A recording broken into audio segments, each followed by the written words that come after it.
It's a pleasure to have with us Mr. Parinay Joshi, and though we've known him for a very long time, and he's as humble as he was earlier, even when performing the duties of RJS, he is, for us, he's like Parinay only, and that is what we address him. But then for students, he's sir, and for us also, today we will address him as sir. Okay. So it is a proud feeling to introduce the audience with our speaker of today, who is an epitome of success and achievement for the young generation. A BTech graduate from Information Technology stream, went on to do LLB to become a lawyer, but with an eye on the other side of the bench. So after practicing for some time as a lawyer, appeared for RJS exams and went on to achieve all Rajasthan rank 36th in his second attempt. This was a formal introduction. हम सब पाली के जितने भी लोग हैं, सब परिणय जी के नाम से बहुत ज़्यादा known हैं और हमसे बहुत ज़्यादा शायद known हैं उनसे. लेकिन he, for them also and for us also, he is the same as he was before, and that is why we thank him for accepting the invitation to guide our students and anyone who cares to listen how to achieve the success. So he is the one who has designed his own success from a BTech graduate to LLB and to RJS. Very different stages, and definitely success in every path he has achieved. So, sir मैं आपसे जानना चाहूंगी, आप क्या बताना चाहेंगे कि आपके डिफरेंट स्टेजेस में क्या क्या स्ट्रगल रहा या क्या क्या सोच रही जो कि आज आप इस पोजीशन पे हैं? First of all, good morning everybody, and good morning to Director Ma'am, Principal Sir, and MITS staff, and all the students and everybody listening here. I am not here as a sir. I'm here as Parinay only, and I will be Parinay only despite of any designation where I am and where I will be in future. First of all, I am very sorry for my looks, and I apologize for my looks because this sawan chal raha hai, so I take exemption कि मैं ऐसा ही दिखूंगा अभी. So first we should start talking about success. The topic is about achieving your dreams, your success. Struggle. Ma'am just now started the seminar with the word struggle. Struggle. What is struggle? Struggle is dissatisfaction of thoughts. Whenever we थोड़ा सा मैं interrupt करना चाहूंगी, bilingual. हाँ definitely. Struggle क्या है? हम जो अपने थॉट्स के साथ लड़ते रहते हैं सुबह से शाम तक, हम शाम को कुछ और सोचते हैं, सुबह अगर वो पूरा नहीं होता है तो हम उसको पूरा करने के लिए नए एफर्ट्स डालते हैं, वो स्ट्रगल है. अगर हम कुछ करते हैं, हमारी स्ट्रगल कभी खत्म नहीं होती. एक कॉमन मैन, एक आम आदमी जैसे आप सब हैं, मैं हूँ, हम लोगों की स्ट्रगल रोज चलती है. हम सुबह उठने से लेके शाम को सोने तक की हर चीज का प्लान बनाते हैं, उसको वर्कआउट करने के लिए. अगर वो वर्कआउट करने के लिए पूरी स्ट्रगल करते हैं, चाहे हमें कुछ अचीव करना हो, चाहे हमें कुछ काम करना हो, चाहे हमें कोई गाड़ी परचेस करनी हो, चाहे हमें कोई फोन खरीदना हो, चाहे हमें कोई गोल अचीव करना हो, हम उसके लिए जो अपना पाथ चूज करते हैं, that is the struggle. Struggle कोई बड़ी टर्म नहीं है, कोई हाईफाई टर्म नहीं है. आपको कोई बड़े रोल मॉडल्स, बड़े आइडियल्स बनाने की जरूरत नहीं है. रोल मॉडल्स, आइडियल्स, ये सब एक बुकिश टर्म हो गई है. पहले अगर if you go to the roots, if you go to our prior countries history, कोई रोल मॉडल्स नहीं होते थे. जब हमारे जैसे if we start from Mahabharata, we start from Ramayana, हर कोई, we start from Guru Gobind Singh, we start from Mahavir Swami, we start from Mahavir Buddha, Gautam Buddha, everybody, they had no role models. They started their life from there and they established role models. अगर हमें role models choose करने पड़ते हैं, तो हमें choose करना चाहिए धर्म को. Since I am a law student and I am a law graduate and I use the term student because मैं हमेशा सीख रहा हूँ, आगे भी सीखता रहूँगा, इसलिए I am a law student. In our terminologies, it is a very common term that ignorance of law is no excuse. So the ignorance of dharma cannot be an excuse. So if you want to set a role model, अगर आप कुछ बनना चाहते हैं, कुछ achieve करना चाहते हैं, तो रोल मॉडल्स होने चाहिए, वो धर्म होना चाहिए. इररेस्पेक्टिव, आप जरूरत नहीं है कि आप राम जी को फॉलो करें, जरूरत नहीं है कि आप कृष्ण जी को फॉलो करें, जरूरत नहीं है कि आप गुरु गोविंद सिंह जी को ही फॉलो करें, जरूरत नहीं है कि आप गौतम बुद्ध को फॉलो करें, पर आप किसी को फॉलो करें और उस धर्म को पूरा फॉलो करें. हमारा कल्चर, इंडियन कल्चर, हम बात करते हैं सबसे पहले हमारे कल्चर की। हमारा कल्चर सबसे डेकोरेटेड, सबसे एस्टैब्लिश, सबसे एथिकल, मॉरल कल्चर हुआ करता था। And today we are a bunch of hypocrisy, because we don't know what our dharma is, we don't know what our ethics is, we don't know हमारी moral values क्या है। हमें हम because हम सब कुछ का अधूरा ज्ञान रखते हैं। We Indians were known, like I was listening to a video sometime back, and I was listening about Chanakya. Chanakya and Cellulus. Cellulus was the head of the army of German side, and Chanakya was the head of the army of Indian side. And when they both met up, and when they were deciding the terms of Sandhi, ki what should be the terms of friendship, Cellulus saw कि when Chanakya was doing something, उन्होंने पहले एक bottle, एक candle को एक oil से भरा और उसको चलाया। जब वो दूसरा काम करने लगे तो उन्होंने उस कैंडल को बुझा के दूसरे कैंडल को जलाया। तो किसी ने उनसे पूछा, जब सेल्यूलस उठे वहां से, तो उन्होंने पूछा कि आपने ऐसा क्यों किया, आप एक ही कैंडल से काम कर सकते थे। चाणक्य ने उनको रिप्लाई किया कि सर, पहले मैं जो काम कर रहा था वो मैं पर्सनल काम कर रहा था, और अब जो मैं काम कर रहा हूँ वो गवर्नमेंट काम कर रहा हूँ। इस जो बॉटल में है वो गवर्नमेंट का ऑयल है, और इस जो बॉटल में है वो मेरा पर्सनल ऑयल है। तो मैं मेरा पर्सनल ऑयल उनके काम के लिए क्यों यूज करूँ, और मैं गवर्नमेंट का ऑयल मेरे पर्सनल काम के लिए क्यों यूज करूँ। हमारे कंसेप्ट क्लियर नहीं है। हम उस एथिकल वैल्यूज के साथ जीते थे, जो अपने चाणक्य की मैंने तो स्टोरी सुनाई, हम उन एथिकल वैल्यूज के साथ जीते थे। और आज हम यहाँ आ गए हैं जिसमें हम सेलेक्टिव अप्रोच के साथ चलते हैं। हमें, जैसे हम किसी भी चीज को पूरा फॉलो नहीं करते। हमारे धर्म में अक्सर हम सुनते हैं कि, जैसे मैं I believe in Hindu mythology and I am Hindu by birth. So हम जनरली सुनते हैं कि जो शादी हो रही है वो 16 संस्कारों में से एक है, इसलिए बहुत जरूरी है, बहुत जरूरी है, बहुत जरूरी है। शादी 16वें संस्कार के लास्ट के बॉटम 3-4 संस्कार में आती है। हमें आज तक, अगर मैं किसी को भी यहाँ चैलेंज करूं कि नेम दो 16 संस्कार, कोई भी नहीं बता सकता। इवन अगर आप मुझसे पूछेंगे तो मैं उनका जो एग्जैक्ट टर्म्स है वो आपको अभी वर्ड टू वर्ड नहीं बता सकता। मैं उनके आपको कंसेप्ट बता सकता हूँ, बट वर्ड्स नहीं बता सकता, क्योंकि हमें पता ही नहीं है, और ना हमने कभी जानने की जहमत उठाई। हम हर चीज का सिलेक्टिव अप्रोच करते हैं। जो हमें पसंद आता है हम उसे सेलेक्ट कर लेते हैं, बाकी सारी चीजों को विड्रॉ कर लेते हैं। नहीं नहीं, हम कृष्ण भगवान की महाभारत को बहुत अच्छे से सबने देखा। लॉकडाउन में सब फ्री थे, सबने कृष्ण भगवान को फॉलो किया। और जो टेक्नोलॉजीज निकल के आई, कि I was talking to a friend of mine, he said कि हाँ, अगर लड़की लेके भागनी हो तो आप भाग सकते हो, बिकॉज कृष्ण भगवान ने भी तो ऐसा किया था, और उन्होंने तो अर्जुन के साथ भी अपनी बहन को भगाया था। ऐसा करना चाहिए, there is no wrong in it. लड़की लेके भागना is no wrong in it. हम उसमें से जो मैसेजेस भी हैं वो अपनी सहूलियत के हिसाब से डिकोड कर रहे हैं। It did not said that. Krishna भगवान ने उसके थ्रू जो मैसेज दिया वो ये नहीं था कि लड़की लेके भागना इज राइट। उन्होंने ये मैसेज दिया था कि जिस काम में जो स्टेक होल्डर्स होते हैं उनकी consent is important. Like if it is about marriage, the consent of the boy and the girl are equivalently important. In our culture we are giving importance to boys and we are not giving in equal importance to girls. उन्होंने वो message दिया था कि हम दोनों की जो importance है कंसेंट की वो इक्वल है। Similarly in case of studies, अगर हम पढ़ाई को इससे जोड़ें, तो जो पढ़ाई की बात होती है यहाँ पे हमारी जो चीजें हैं, हम इंडियन एजुकेशन सिस्टम में एजुकेशन और मेच्योरिटी बहुत अलग अलग टर्म्स हैं। हम एजुकेट होते हैं बट हम मेच्योर नहीं होते। हमारी मेच्योरिटी अलग चली जाती है, हमारी एजुकेशन अलग चली जाती है। हम पढ़े लिखे लोग भी इमेच्योर बातें कर लेते हैं, और मेच्योर लोग भी, अनपढ़ लोग भी बहुत मेच्योर बात कर जाते हैं। Because maturity does not comes from education system of our country, it comes with the anubhav, the experiences I should say. हम अनुभवों को बड़े इजीली जाने देते हैं। हम पुराने लोगों की उन बातों की वैल्यू नहीं करते जो जिनको हम सो कॉल्ड अनुभव कहते हैं। हम सिर्फ जो बुकिश नॉलेज है उनकी वैल्यू करते हैं। और हमारे यहाँ, हमारे एजुकेशन सिस्टम में आधे लोग इंजीनियरिंग इसलिए कर लेते हैं क्योंकि हम मिडिल क्लास फैमिली से हैं, हमें पता नहीं होता कि क्या करना है। तो या तो डॉक्टर बनना है या इंजीनियर बनना है। डॉक्टर बनना इज वेरी टफ, इसलिए हम इंजीनियरिंग कर लेते हैं, और अगर इंजीनियरिंग भी नहीं बने तो हम लॉ कर लेते हैं। ये हमारे टाइम, हमारी एक बेसिक टर्मिनोलॉजी हो गई। जिसने कुछ नहीं किया वो लॉ कर लेगा, और इंजीनियर्स तो क्या है, आज पत्थर मारो किसी भी घर में इंजीनियर निकलेगा। हम ऐसे एजुकेशन सिस्टम में पहुंच चुके हैं जहां हमें पता ही नहीं। ऐसा क्यों हो रहा है? क्योंकि हम जो स्टेक होल्डर है, जिसको पढ़ना है, हम उसको इंपॉर्टेंस नहीं देते।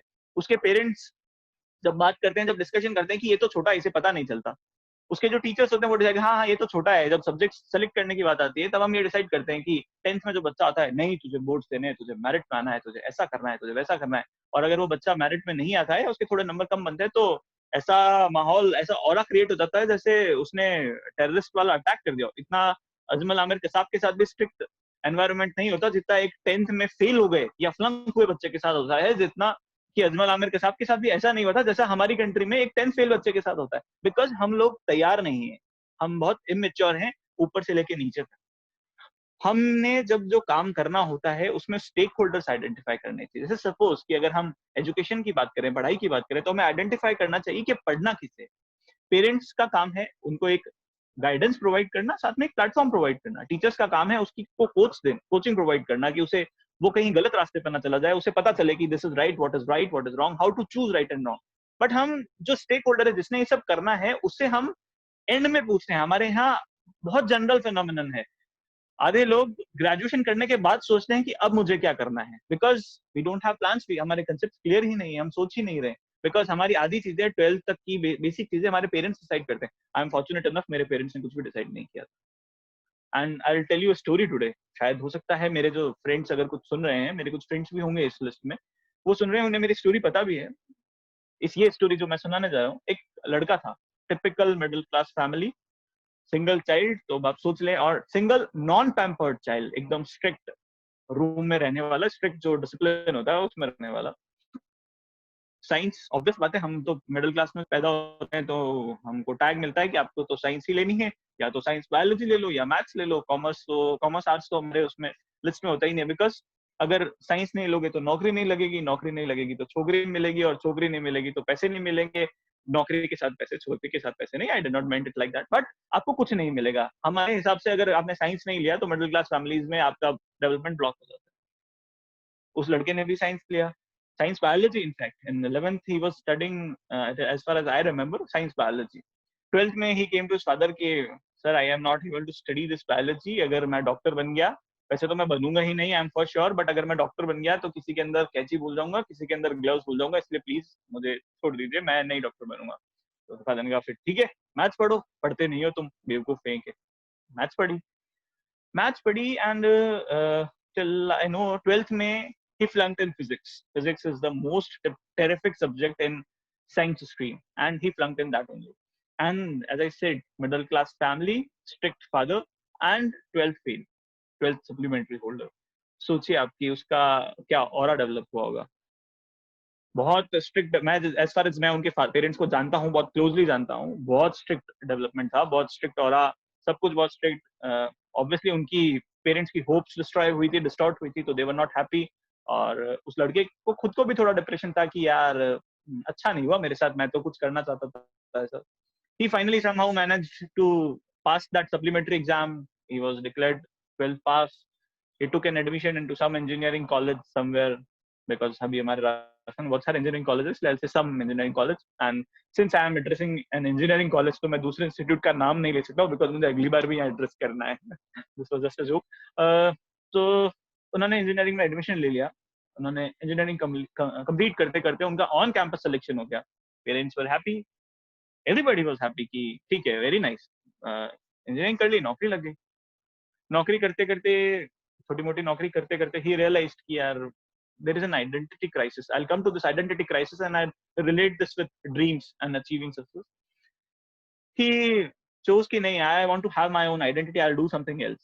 He somehow got guts and came back to his father कि सर ये मुझसे ना हो पाएगा, मैं कुछ और करूंगा। तो his father was a strict middle class Amitabh Bachchan types, if you remember, कभी खुशी कभी गम। नहीं, कह दिया, but somehow he was able to convince him कि नहीं, I'll change my stream. He started doing some other studies, and बड़ी मुश्किल से his father got convinced, and eventually when he chose that field was law, and his father convinced him to fight for a competition exam, and that guy is addressing everybody today here. That is the difference कि तब से लेके अब तक मैंने बहुत सारे decisions लिए। मैंने जब इंजीनियरिंग बायोलॉजी से लेके मैथ्स में आना था, बहुत बड़ा स्ट्रगल था मेरे पास। मतलब आप सोचो कि एक मिडिल क्लास पेरेंट को आप कन्विंस कैसे कर सकते हो कि मैथ्स बायोलॉजी सब्जेक्ट चेंज करना है। उसके बाद आप कहीं तो भी ऑन कैंपस प्लेसमेंट से जा रहे हो, और आप उस नौकरी को छोड़ रहे हो और आप लॉ के स्ट्रीम में जा रहे हो। सोचिए कितना रिस्क होगा। And seriously and frankly speaking, my father is a good lawyer, is a well known lawyer of Pali, and my only aim was to do practice, but he only motivated me ki nahi, you should try an RJS, you should try for RJS. I flunked in RJS also for the first time, and look for the coincidence, when I flunked in physics in 12th, the difference of marks was 8 marks, And when I flunked in the RGS interview in 2015, the final merit which stood, I had 8 marks short. I was 8 marks short of that cutoff. And eventually, in the second attempt, I got 36 rank. 72 students ही थे. I'll not say कि बहुत अच्छा सारा में से competition था, but हाँ, out of the 72 students who are presently judicial officers somewhere in Rajasthan, I was the 36th one, and I was fortunate enough. I was fortunate because I have good parents who supported me in every risky decision. Risk was everywhere. यहाँ सब जगह risk थी, पर risk risk के बिना life क्या है? हम मिडिल क्लास लोग अगर रिस्क नहीं लेंगे तो कौन लेगा?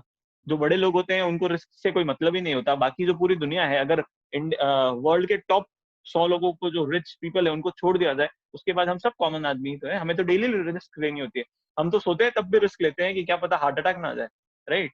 हम डेली स्ट्रगल करते हैं. हम जब घर से भी निकलते हैं तब ये सोच के जाते हैं कि आज कुछ ना कुछ अचीव करके आएंगे. हमें रिस्क लेने से तो डरना ही नहीं चाहिए. सक्सेस सक्सेस एक बहुत ट्विस्टेड टर्म हो गई है आजकल. मतलब हम सब उस सक्सेस को फेम के साथ जोड़ते हैं. टुडे, इवन टुडे, अगर मैं सिर्फ पाली डिस्ट्रिक्ट की बात करूं, there will be more than 50,000 people who are richer than me. More than 1 lakh people who will be having good houses and good plots and good everything with them. But I have a name now. There is a difference. You need to choose, shortlist your priorities. There is always a difference. आज पैसा कमाना बहुत easy है, बहुत easy है. पैसे तो कोई भी कमा लेता है. पैसे कमाने का तरीका भी बहुत सारे हैं, बट हम क्या है, हम शॉर्टकट से बहुत जल्दी अट्रैक्ट होते हैं. हम अगर कोई मूवी देखेंगे, उसमें कोई हीरो लिकर एंड सिगरेट को ऐसे होल्ड करके रखा होगा और कोई अच्छी बात करेगा तो हम वो डायलॉग तो भूल जाएंगे, बट हम उसकी ड्रेसिंग और वो लिकर जरूर याद करेंगे, क्योंकि हम नेगेटिव से ही अट्रैक्ट होते हैं. इसका मतलब अगर हम नेगेटिव से अट्रैक्ट हो रहे हैं, means we are very positive. So we need to choose positive things very easily. जिससे हम अट्रैक्ट हो रहे हैं उस चीज को वी नीड टू बाइसेक्ट कि नहीं नहीं, ये अगर हमें अट्रैक्ट करिए, this is negative because it looks like some. And since we are positive, अगर आपको वो चीज अट्रैक्ट नहीं कर रही है, दैट इज वेरी सीरियस. कि आप उस टाइम आपको नेगेटिव चीज अट्रैक्ट नहीं कर रही है, हो सकता है कि कुछ ना कुछ प्रॉब्लम है. बट मोटा मोटी अगर आपको कोई चीज अट्रैक्ट करे, यू शुड फील कि हो सकता है इसमें कुछ नेगेटिव हो, इसलिए यू शुड थिंक ट्वाइस. हम सक्सेस के साथ नाम को जोड़ देते हैं, पैसों को जोड़ देते हैं. अगर कोई बहुत रिच है, हम बहुत हिपोक्रेट कल्चर में आ गए हैं आजकल, क्योंकि हम उसके नॉलेज से नहीं. आप अगर जैसे मैं चाणक्य की बात कर रहा था, चाणक्य के बारे में देखेंगे तो पूरा थ्रू आउट हिज लाइफ वो हमेशा एक कुटिया में रहे. उन्होंने कभी वो महल में ना रहे, कभी उन्होंने खुद से जाके वो कभी राजा की कुर्सी पे नहीं बैठे. उनके सारे पावर्स थे. And raja the then ruler king Chandragupta Maurya, he was मतलब हिज स्टूडेंट, और वो तो उनके लिए कुछ भी कर लेते थे, पर वो कभी उस चेयर पे जाके नहीं बैठे. उन्होंने कभी खुद के लिए कोई महल नहीं बनवाया, कुछ नहीं किया. बट आज की टर्म्स में हमने उन सबको हाई हाई प्रोफाइल चीजों के साथ जोड़ दिया. इसके पास सोना है, ही सक्सेसफुल. इसके पास घर है, अच्छा, ही सक्सेसफुल. इसके पास गाड़ी है, he successful. No, they are not successful. Successful वो है कि अगर आप सुबह उठ के कांच में देख के ईमानदारी से खुद से बात कर सकते हैं ना कि यार मैंने ये सोचा था और मैंने कर लिया, यू आर सक्सेसफुल. अगर हम छोटी छोटी चीजों में सक्सेसफुल होने की डेफिनेशंस को समझेंगे तो हम बड़ी चीज अचीव कर पाएंगे. हम पहले ही छोटी छोटी चीजों में इस तरीके से बाइसेक्ट हो जाते हैं. अगर जब नदी आती है, नदी का पानी अगर पहले ही छोटे छोटे तालाब में डाइवर्ट हो जाएगा, तो वो लास्ट की बड़ी नदी तक पहुंचेगा कैसे? जैसे समुद्र में देखिए, समुद्र कभी खत्म नहीं होता है, उसमें सारा पानी जाके पहुंचता है, एंड में कहीं ना कहीं उसमें पानी जाके मिलता है. पर अगर आप छोटे तालाब को देखेंगे, उसका पानी कहीं नहीं जाता, वो पानी एक जगह स्टोर होकर रुक जाता है. इसलिए आपको बहना पड़ेगा, आपको फ्लो करना पड़ेगा. अगर आप रुकते हैं तो तालाब की तरह धीरे धीरे धीरे आप सूख जाएंगे, बिकॉज आप खुद को रिस्ट्रिक्ट कर रहे हैं. हम हर चीज के साथ चीजों को रिस्ट्रिक्ट करते जाते हैं. जैसे हमें जो चीज पसंद नहीं आती, हम उसे एक बॉक्स में पैक कर देते हैं. जैसे हमें भगवान का आइडियोलॉजिकल कैरेक्टर पसंद नहीं आता है. जैसे हम कृष्ण भगवान की कुछ चीजें तो सेलेक्ट कर लेते हैं, बट हम उनकी बाकी चीजें सेलेक्ट नहीं करते. अगर हम आपको कहें कि अपने पेरेंट्स से 6 साल 10 साल दूर रहें, आप नहीं रह पाएंगे. हम किसी और, अगर भगवान राम की बात करें, हम आपको कहें कि आप 15 साल के लिए सब छोड़ छाड़ के जंगल में चले जाएं, आप नहीं जा पाएंगे. पर आपको उनके जैसा फेमस होना है, आपको अपने नाम के आगे मर्यादा पुरुषोत्तम लगाना है, आपको अपने नाम के आगे चाणक्य लगाना है, बट आप उनके जितने सेक्रीफाइसेस नहीं कर सकते. हमें अगर कुछ बड़ा चाहिए तो हमें उसके साथ सेक्रीफाइसेस तो करने ही पड़ेंगे. हम खुद से कुछ अच्छा चाहते हैं, हम चाहते हैं कि कुछ बड़ा हो, हम चाहते हैं कि हम कुछ अच्छा करें, हम चाहते हैं कि हमें लोग रिकॉग्नाइज करें, तो हमें उसके लिए हमारे गोल्स आइडेंटिफाई करने पड़ेंगे. हमको प्रायोरिटाइज करनी पड़ेगी चीजें. हमारी प्रायोरिटी अगर पैसा है तो आप पैसे की तरफ जाइए, फिर आप अपनी सक्सेस को और पैसे को मत जोड़िए. पैसा is a very different phenomenon. Successful वो है कि अगर आप कहीं से जा रहे हो, आपके को देख के अगर एक जना भी ये कहता है कि यार ये अच्छा लड़का है, आप सक्सेसफुल हैं। बिलीव मी, आप सक्सेसफुल हैं और आप लाइफ में बहुत बड़ा कुछ अचीव करने वाले हैं। बट अगर आप कहीं से निकल रहे हैं या आपने किसी को मैसेज किया और वो आदमी ये फील करता है कि यार ये आदमी ने क्यों मैसेज कर दिया, बिलीव मी, अगर आपको खुद को वो फील हो रहा है ना, अब you are on wrong track, you need to reanalyse, you need to introspect. हम क्या है, आजकल हम सर्टिफिकेट्स बांटते हैं, हम बहुत जल्दी किसी को भी सर्टिफिकेट आते हैं, ये अच्छा आदमी नहीं है, ये अच्छा इंसान नहीं है। हम खुद को इंट्रोस्पेक्ट नहीं करते हैं। अगर एक लाइन बताऊंगा, गौतम बुद्ध ने अपने जो शिष्य थे, प्रिय शिष्य आनंद, उनको कही थी, अपदीपो भव, बी योर लाइट। इंग्लिश एक सेइंग भी है, if you are comfortable with yourself you may be comfortable with the whole world. हम खुद के साथ कंफर्टेबल नहीं है। हम हर कुछ, हमारे यहाँ जो सेइंग्स भी है वो ऐसे बनती है, कपड़ा वो पहनो जो दूसरों को पसंद है, नहीं, हर चीज वो करो जो खुद को पसंद आए। अगर आपको लगता है कि आप सही कर रहे हो तो आप बिल्कुल सही कर रहे हो। बट अगर आपको ही डाउट है, अगर आप खुद फील करने से पहले सोच रहे हो कि शायद मैं गलत तो नहीं, अगर आपने उसमें शायद वर्ड लगाया ना, उस काम की प्रवृत्ति तामसिक है और आप गलत रास्ते पर हैं। पर अगर आपको लगता है ना कि आप सही कर रहे हैं, कोई बात नहीं, लड़िए उसके लिए, करिए उस काम को, आप उसको अचीव करेंगे। टाइम लगता है, हर चीज में टाइम लगता है। बट अगर हम खुद के साथ ही कंफर्टेबल नहीं है, मैं अगर ये ड्रेस पहन के आऊं, बिकॉज मैं ब्लैक में बहुत कंफर्टेबल होता हूँ, क्योंकि मैं दिन भर ब्लैक एंड व्हाइट में रहता हूँ, मेरे को ब्लैक बहुत सूट करता है और बहुत कंफर्टेबल रहता हूँ।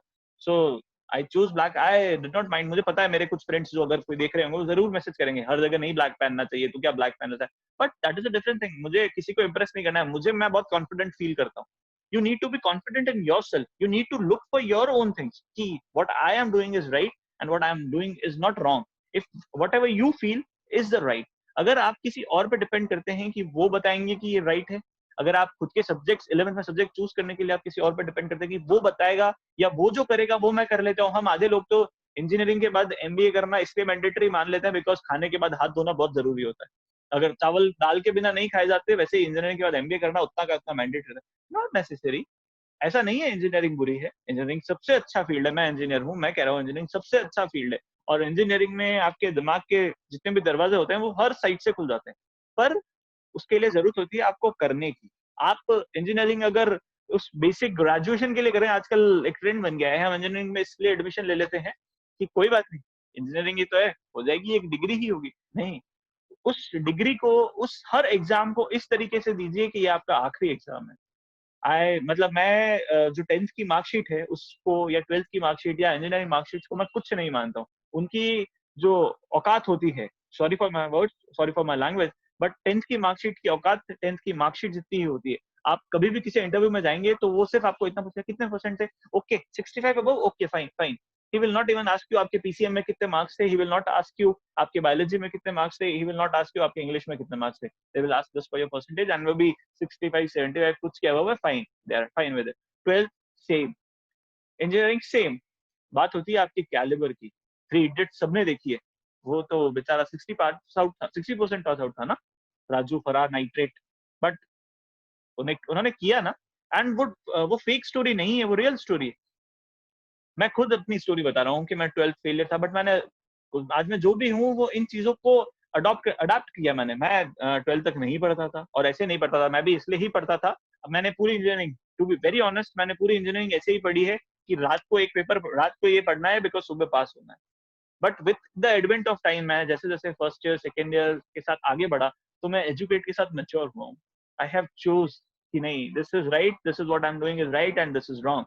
यही चूज किया जाएगा, ये मैं चूज नहीं कर सकता, मैं इसके साथ फेल नहीं होऊंगा, मैं ये चूज करूंगा। अगर हम अपने गोल्स को शॉर्टलिस्ट कर लें और आइडेंटिफाई कर लें कि ये सही है, तो वो बिल्कुल सही होगा। अगर हम अपनी बुक के साथ जस्टिस कर लें कि हमने अगर पहले ही सोच रखा है कि हम जो लॉ गाइड्स होती है या जो इंजीनियरिंग गाइड्स होती है, जो एक रात पहले उसमें पढ़ने से 5 क्वेश्चन या वो 10 क्वेश्चन मिल जाते हैं और उससे बस मुझे पास होना है, trust me, you are on the right path to pass the exams. You are on the right path to pass your exams, but you will never be on the right path to achieve something big. आप engineer बनेंगे, एक engineering clerk बनेंगे। I would use this term clerk in not in the terms of the government machinery. I would use this term in the management of the things. Like if you will be like moreover like paperwork only. You will do the paperwork only because आपने अपना development mind का उतना करके खुद को छोड़ दिया है। अब आगे आपने खुद को आगे बढ़ाया ही नहीं। आप खुद को उस कंफर्ट स्ट्रेच से बाहर लाइए। हम क्या करते हैं, हमें जो चीज पसंद नहीं आती उसे कमरे में बंद करते हैं। कैसे? हमें भगवान की जो आइडियोलॉजिकल बातें पसंद नहीं आई, हमने भगवान को मंदिरों में बंद करके रख दिया, और कुछ भी बात होती है तो वी यूज द फ्रेज, अरे वो भगवान है, वो कर सकते हैं, हम थोड़ी कर सकते हैं। अगर वो कर सकते थे ना, तो हम भी कर सकते हैं। हम हमारे में भी हम कितनी बार स्टोरी सुनते हैं ना, आपके किसी के पेरेंट्स होंगे, किसी के ग्रैंडफादर होंगे, किसी के कोई टीचर्स होंगे, जिन्होंने कभी ना कभी किसी न किसी डीप या अच्छी सोल को फील किया होगा। उन्होंने फील क्यों किया? बिकॉज़ उनकी सोल और उनकी जो आत्मा है वो इतनी पायस हो गई कि वो उन चीज़ों को फील कर पाते हैं। आपको सिर्फ खुद को इंट्रोस्पेक्ट करके पायस बनाने की ज़रूरत है। हमें कुछ बड़ा नहीं करना है, हमें तपस्या, आज का ऑरा ऐसा है भी नहीं कि हम तपस्या करके खुद को प्योर कर लें। आज की जो प्रैक्टिकल लाइफ है, जो लौकिक व्यवहार है, उसमें हमें बहुत सारी चीजें करनी पड़ती है। बट अगर हम उसको कर रहे हैं, उसके जस्टिस के साथ तो करें। You should live your life for yourself, not for anyone else. अगर आप किसी टीचर के लिए पढ़ रहे हैं, मत पढ़िए, बंद कर दीजिए, उस पे एहसान मत करिए। वो टीचर अपनी सैलरी अच्छे से उनके अकाउंट में क्रेडिट होती है, वो बहुत अच्छे से जी रहे हैं। अगर आप किसी इंस्टीट्यूशन के लिए पढ़ रहे हैं, तो मत पढ़िए। वो इंस्टीट्यूशन आपकी जगह किसी और को पढ़ा लेगा। अगर आप किसी कंपनी के लिए काम कर रहे हैं, मत करिए। आप सिर्फ उस कंपनी का काम करने के लिए काम कर रहे हैं, मत करिए। अगर आप खुद के लिए कर रहे हैं ना, तो जरूर करिए। अगर आप खुद के साथ जस्टिस कर रहे हैं, उस काम को करिए। अगर आप खुद के लिए पढ़ रहे हैं, डेली पढ़िए। कुछ बड़ा मत करिए, आप छोटा सा काम, अगर आप सुबह उठ के खुद के घर में झाड़ू भी लगा रहे हैं ना, उसको पूरी ऑनेस्टी के साथ लगाइए। ये ऑनेस्टी एक बहुत बड़ी टर्म है। हम ऑनेस्टी को करप्शन के साथ जोड़ते हैं, और जनरली हम गवर्नमेंट सर्वेंट्स को ब्लेम करते हैं कि इनमें ऐसा करप्शन है, वैसा है, ये है। हम खुद करप्ट है, everybody, even I am corrupt. If I don't get up on time, if the actual time should be 6:30 a.m. and I don't get up on that time, I am corrupt. If I give somebody a time that I will be here on 11 a.m. and I'm not here till 11:30, I am corrupt. If I tell somebody I'll do this work and I don't do his work till 3 days, I am corrupt. If I don't park my vehicle on the right lane, I am corrupt. If I don't drive my vehicle on right lane, I am corrupt. हम सब भ्रष्ट हैं। अगर हमें बहुत छोटी चीजों से इंट्रोस्पेक्ट करके उनको क्योर करना चाहिए। हम जब खाना खाने जाते हैं, शादी में जब खाना खाने जाते हैं, सबका आजकल फेसबुक और व्हाट्सएप की यूनिवर्सिटी से सारे ग्रेजुएट्स हैं, और सबके आप स्टेटस देखोगे, इतना ही लो थाली में, व्यर्थ ना जाए नाली में। मैं एक दिन एक सर का एक भाई साहब है, उनका स्टेटस देख रहा था।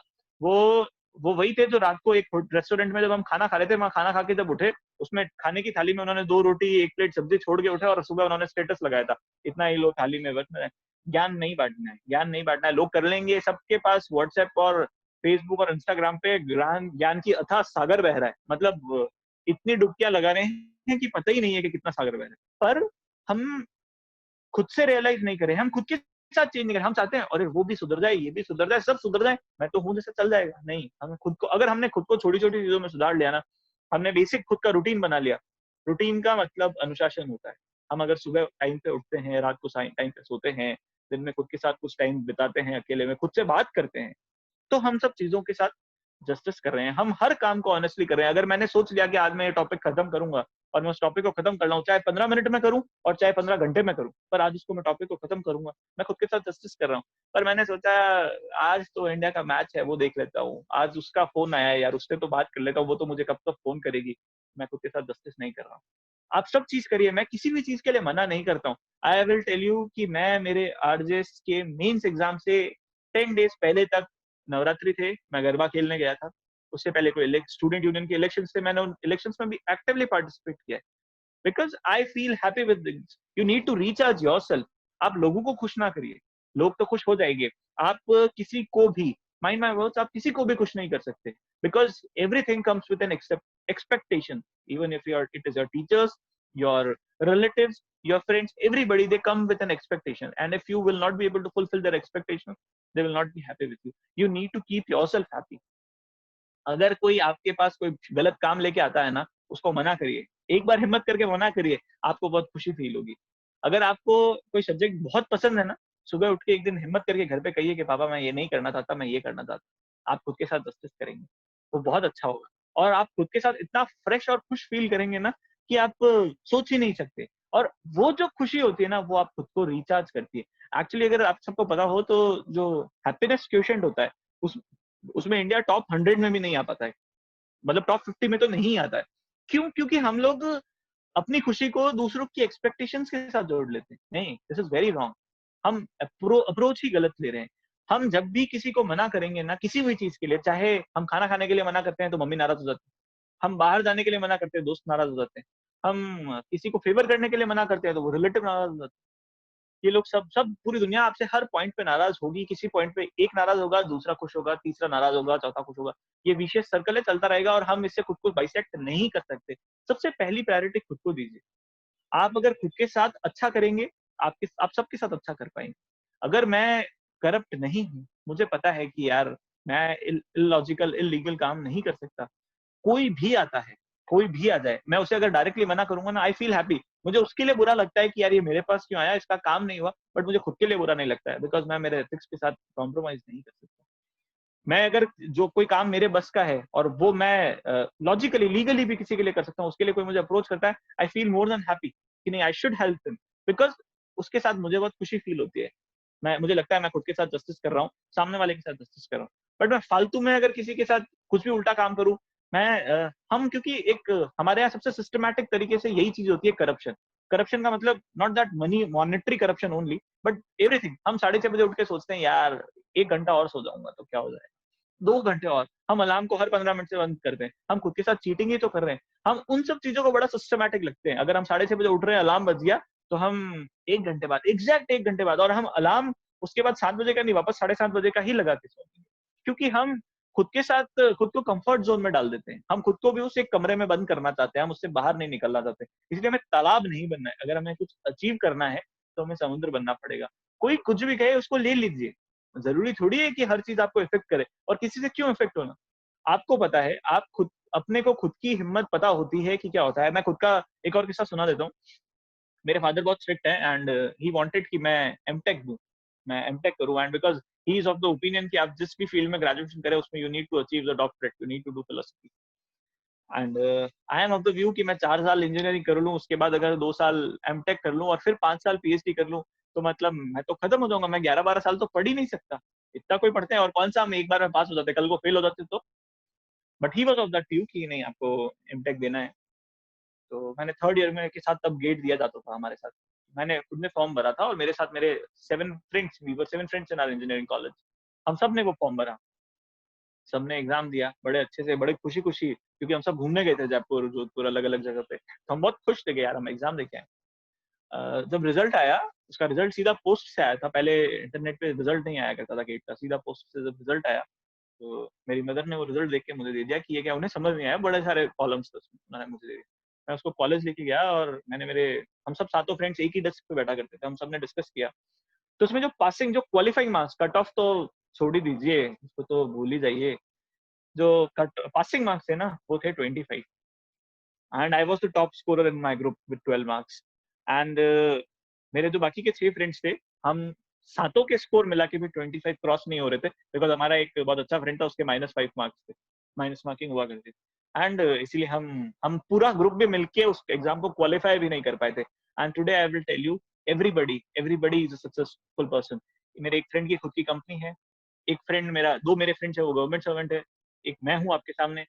उनमें से मेरा एक फ्रेंड था, उसके अच्छी खासी न्यूमरस बैक्स थी। इंजीनियरिंग जब खत्म हुई, ही हैड न्यूमरस बैक्स। मतलब हमारे यहाँ पे बैक, मतलब ऐसा कहा जाता था कि इंजीनियरिंग में बैक होना तो एक नेचुरल प्रोसेस है। सुबह खाना खाना ज़रूरी है, इंजीनियरिंग में बैक होना ज़रूरी है। उसके इतनी सारी बैक्स थी। वो जब जैसे इंजीनियरिंग खत्म हुई, उसके पेरेंट्स बहुत स्ट्रिक्ट थे। उसने घर पे कह दिया था कि मेरी नौकरी लग गई। वो जैसे इंजीनियरिंग आज खत्म हुई, अगले दिन ट्रेन पकड़ के बैंगलोर चला गया। उसके साथ 5-6 फ्रेंड्स और थे हमारे, उन सब ने जॉब ढूँढी। उसको एक जॉब मिली थी ₹5000 की। Bangalore, the salary was the city was Bangalore, and the remuneration which he was receiving was 5,000 rupees. And उसका पीजी का एक्सपेंस था 3,500 रुपीज का, जिसमें उसको एक टाइम का खाना और रहने की फैसिलिटी मिलती थी। और उसका जो डिस्टेंस था वो इतना था कि उसे डेली बाय सिटी बस जाना पड़ता था। उसके पास पीजी में रहने के बाद सिर्फ 1500 रुपीज बढ़ते थे। वो वहां से वापस नहीं आया, बिकॉज उसको था कि मैं पेरेंट्स को जवाब नहीं दे सकता हूँ। वो पैसे नहीं मांग रहे, बट मैं उनके पास जा नहीं सकता, मेरे को पैसे तो यही ऐसे करना हो। Today he is married, his wife is also living with him in Bangalore. I hope he would also be listening me, or he would listen, and वो मुझे बाद में बहुत गाली देगा कि तूने मुझे फेमस कर दिया।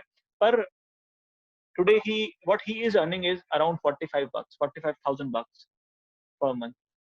उसने स्ट्रगल किया है, उसने चीजों को समझा है कि ये चीज ऐसे ऐसे धीरे धीरे बढ़ेगी, हमें स्ट्रगल तो करना पड़ेगा, हमें धीरे धीरे चीजों के साथ आगे बढ़ना पड़ेगा। हम अगर सोचते हैं कि नहीं नहीं एक दिन कर लेंगे और हो जाएगा, नहीं होता है। स्ट्रगल आपको पता नहीं है कि आपकी स्ट्रगल कब शुरू हो रही है। आपकी स्ट्रगल डे 1 से शुरू हो जाती है जिस दिन आप पैदा होते हैं। पहले स्ट्रगल होती है कि कौन से इंजेक्शंस लगवाएंगे, स्ट्रगल होती है बचपन में, हमको याद नहीं है पर बहुत स्ट्रगल होती है। स्कूल में कितने सारे टीचर्स की मार खानी पड़ती है, बंक करना पड़ता है। You should learn to bunk. अगर आपने बंक करना नहीं सीखा है ना, sorry to the administration of the college, but अगर आपने बंक करना नहीं सीखा है ना, आप प्रैक्टिकल लाइफ नहीं सीख सकते। आपको हर चीज सीखनी चाहिए। हम हमने हमारी इंजीनियरिंग कॉलेज से, हमें, मैं जिस कॉलेज से पढ़ा हूँ, हमें मेरे पूरे ग्रुप को, मेरे को छोड़ के बाकी सबको बाहर भी निकाला गया हुआ है कॉलेज से। हमें भी बुला के कहा गया था आपको रेस्टिकेट किया जाएगा, सस्पेंड किया जाएगा। हम बहुत बदमाश हुआ करते थे। मैं कोई स्टूडियस बच्चा नहीं था, ना हूँ, आज भी नहीं। पर मैंने हर चीज करी। जब मेरे को एक टाइम के बाद I was educated, but after a certain point of time when I got matured, I learn कि मुझे जो करना है वो पूरा करना है। I will not leave this thing in the middle. अगर मैं ये करूंगा तो इसे पूरा करूंगा, वरना इसमें एक्सेप्ट कर लूंगा कि मैं फेलियर हूँ। बट करूंगा तो पूरा करूंगा, नहीं तो नहीं, हाथ ही नहीं लगाऊंगा। इसलिए if you want to do something, choose your goals, identify your goals. आज पैसा कमाना बहुत इजी है, सबसे बड़ा काम है फेमस होना। हर किसी को भूख है। इसलिए मैंने भी, जैसे ही मेरे को जब इनविटेशन आया तो मैंने भी उसका व्हाट्सएप स्टेटस लगाया है कि will see you here, because सबको फेमस होना है, मुझे भी फेमस होना है ना। मेरा डे 1 से गोल था। मैं जब छोटा था, आप मेरी मदर से आके कभी भी पूछेगा, मैं मेरी मदर को हमेशा कहा करता था कि mummy, my father is a lawyer, so मैं मम्मी को कहा करता था इवन इंजीनियरिंग में कि मम्मी ये लाइफ, इंजीनियरिंग वाली लाइफ आई डोंट लाइक। मैं तो कुछ ऐसा करूंगा कि somebody would go to the court from my side and he will ask my father कि साहब साहब आए। तो my mother used to said कि फिर वो कहेंगे कि तेरे साहब को क्या, घर जा, यहाँ पंचायत क्या कर रहा है। But that was my dream. और मेरा हमेशा से ड्रीम था कि मैं बोलूं और लोग सुने। एंड मैं जब भी बोलूं लोग तालियां बजाएं। I am very offended with this webinar modes of seminars, because अभी मैंने 5-6 और सेमिनार्स लिए थे, बट उसमें क्या होता है, अब यू डोंट नो कि कोई सुन भी रहा है या सबने आपको ऑडियो वीडियो म्यूट करके छोड़ रखा है और पार्टिसिपेशन शो कर रखा है because of the college pressure. But this was my dream कि I want to be on the front page of the newspaper and I was. हमारे रसपाली के जो भी न्यूज़पेपर्स आया करते थे, मैं उन दोनों न्यूज़पेपर्स, मैंने मेरे पैशन को फॉलो किया है। आप अपने पैशन को फॉलो कीजिए। मेरा पैशन था कि मुझे फेमस ही होना है, मुझे पावर चाहिए, मुझे पैसा नहीं चाहिए। मेरा जो पैशन था वो पावर। मेरा कभी भी पैशन फेम नहीं था, मुझे चाहिए ही नहीं था। इसलिए आपको वही उन चीजों को शॉर्टलिस्ट करना है। आपको फेमस, अगर आपको फेमस होना है, चूज कीजिए कि आपको फेमस होना है। अगर आपको पैसे कमाने हैं, जरूरी नहीं है कि आपको सबको, पूरी दुनिया अगर सिविल सर्विसेज देगी या पूरी दुनिया अगर कोई एग्जाम्स देगी तो कैसे चलेगा, ऐसा भी नहीं होता। बट अगर आप इंजीनियरिंग कर रहे हैं तो उसके साथ जस्टिस करिए। आप अगर इंजीनियरिंग करके कुछ करना चाहते हैं, कुछ बड़ा करिए। क्यों हम किसी हर नौकरी के पीछे ही भागते हैं। अब बहुत छोटे छोटे वेंचर्स के साथ भी खुद का एस्टेब्लिशमेंट खोलिए। हर चीज जो होती है ना, वो नीचे से स्टार्ट होती है, वो स्टेप बाय स्टेप क्लाइंब करना पड़ता है। आप कहीं भी सीधा ऊपर से जाके लैंड नहीं कर सकते। आप पहले 0, 1, 2, 3, 4, 5 फिर ही वो 100 तक जाता है। कभी भी काउंटिंग 100 से शुरू होकर 1 पे नहीं आती, या सीधा 100 से शुरू होकर ऊपर नहीं जाएगी, वो हमेशा 0 से ही स्टार्ट होगी। हमको जीरोस आइडेंटिफाई करने हैं। हमको जो बेस है, घर बनता है, वो कभी सीधा ग्राउंड फ्लोर नहीं बनता है। कितना भी अच्छा बिल्डिंग हो, कितना भी बड़ा बिल्डिंग हो, सीधा ग्राउंड फ्लोर से या फर्स्ट फ्लोर से नहीं बनता, वो नींव से ही बनता है। और उसमें डलते तो पत्थर ही हैं। आप बाहर भले ही आरसीसी के स्टोन्स लगा दीजिए, मार्बल लगा दीजिए, कुछ भी लगा दीजिए, नीचे जो नींव है ना, उसमें उस स्टोन से डलते हैं। उसमें तो पापा की मार ही चाहिए, उसमें मम्मी की डांट ही चाहिए, उसमें टीचर्स की स्कोल्डिंग्स ही चाहिए। But you need that, you need to nurture yourself. हम खुद को नरिश करेंगे ना, अगर उनकी सारी चीजें हमने अच्छे से आने दी ना, तो हम बहुत इजीली सब चीजों को अकोमोडेट करते जाएंगे। And I hope I So took a long time. no, it was very interesting. In fact, I also forgot कि वे बीच में मुझे interrupt करना है आपको. I was listening your stories. और मेरे ख्याल से students के लिए वो ज़्यादा ज़रूरी है. Because see, never say dying attitude of yours has led to achieve you what you are today. Failures हैं, definitely failures सबके साथ है, but then how you take them, if you're taking them in a right manner and progressing ahead, that is more important. जैसा आपने बोला कि 10th में marks अच्छे नहीं थे and then 12th में फिजिक्स में supplementary था and obviously engineering track record, but then that was whenever you realize जो भी नींव आपकी है वो पक्की होनी चाहिए. Your vision should develop with your education, that is more important.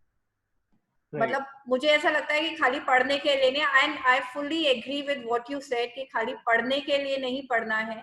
You have to gain knowledge out of whatever you do, be it engineering, be it any other subject, and gaining the knowledge. क्योंकि हमने ये भी देखा है कि कई बार 90% score करने वाले बच्चे, जो आपने बहुत राइटली बोला, clerical positions, engineering clerks, so they become that, whereas a person with the all-round knowledge and having an average marks of 75-80%, they are able to do better than a person scoring 90% marks. Right. तो परिणय जी, कुछ questions हैं जो कि हमारे सबके दिमाग में हैं. आपने इंजीनियरिंग के बाद you went in for law, right? उसके बाद then RJS and all, everything followed. So your passion was law, but then you took up engineering. और जब आपने RJS का एग्जाम फाइट किया, बेसिकली मैं ये मानती हूँ कि इंजीनियरिंग ऐसा सब्जेक्ट है एक जो कि आपको बहुत सारी चीजों में बहुत तरह से हेल्प करता है, because it develops that attitude for inquisitiveness. It's not only about the degree, it's about the subject knowledge, और जो आपका इंक्यूजिटिवनेस डेवलप होती है, being trying to find the basics of the things. मतलब बेसिक उसमें जो आपको नर्चर किया जाता है वो इस हिसाब से किया जाता है कि आप हर चीज का रिसर्च में, हर चीज के लिए एक बेसिक फाइंड आउट करने की कोशिश करते हैं कि क्यों ऐसा है, and that attitude helps a lot.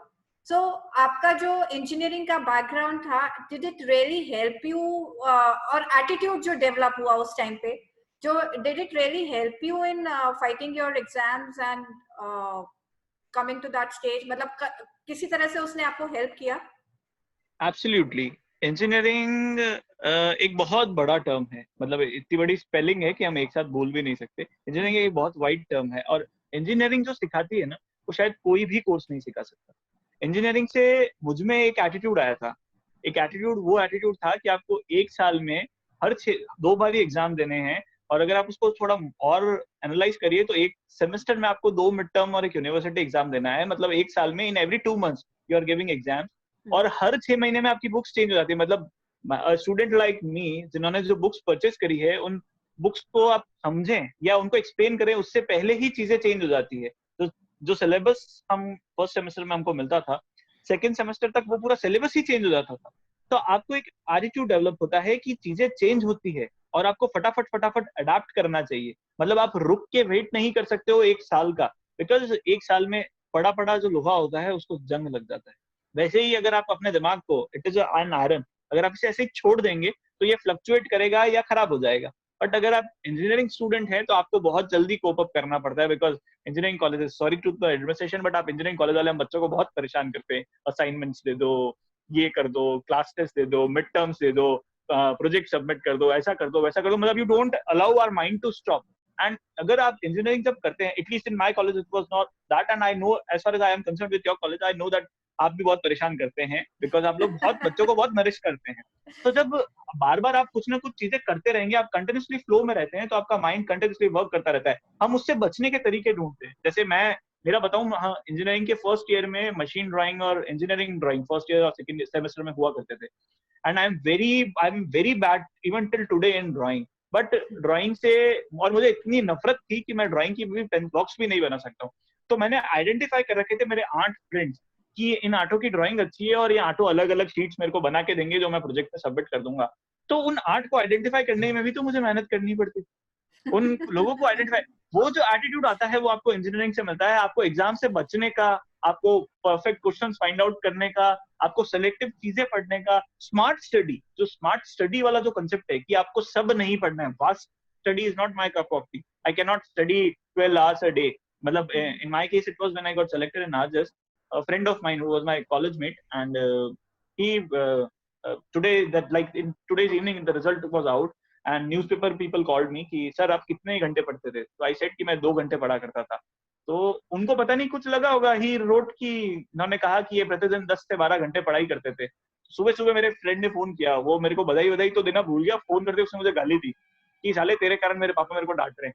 उनका क्यों? कि उन्होंने कहा कि तू 10-12 घंटे पढ़ता था और हम यहाँ 15 मिनट भी नहीं पढ़ते. मैंने कहा यार मैं नहीं पढ़ता था, मैं पूरे दिन तो कि मैं पापा को यही समझा रहा हूँ कि वो पूरे दिन मेरे साथ घूमता था, वो नहीं पढ़ता है. पापा बोले नहीं, अखबार में लिखा है वो 10-12 घंटे पढ़ते हैं.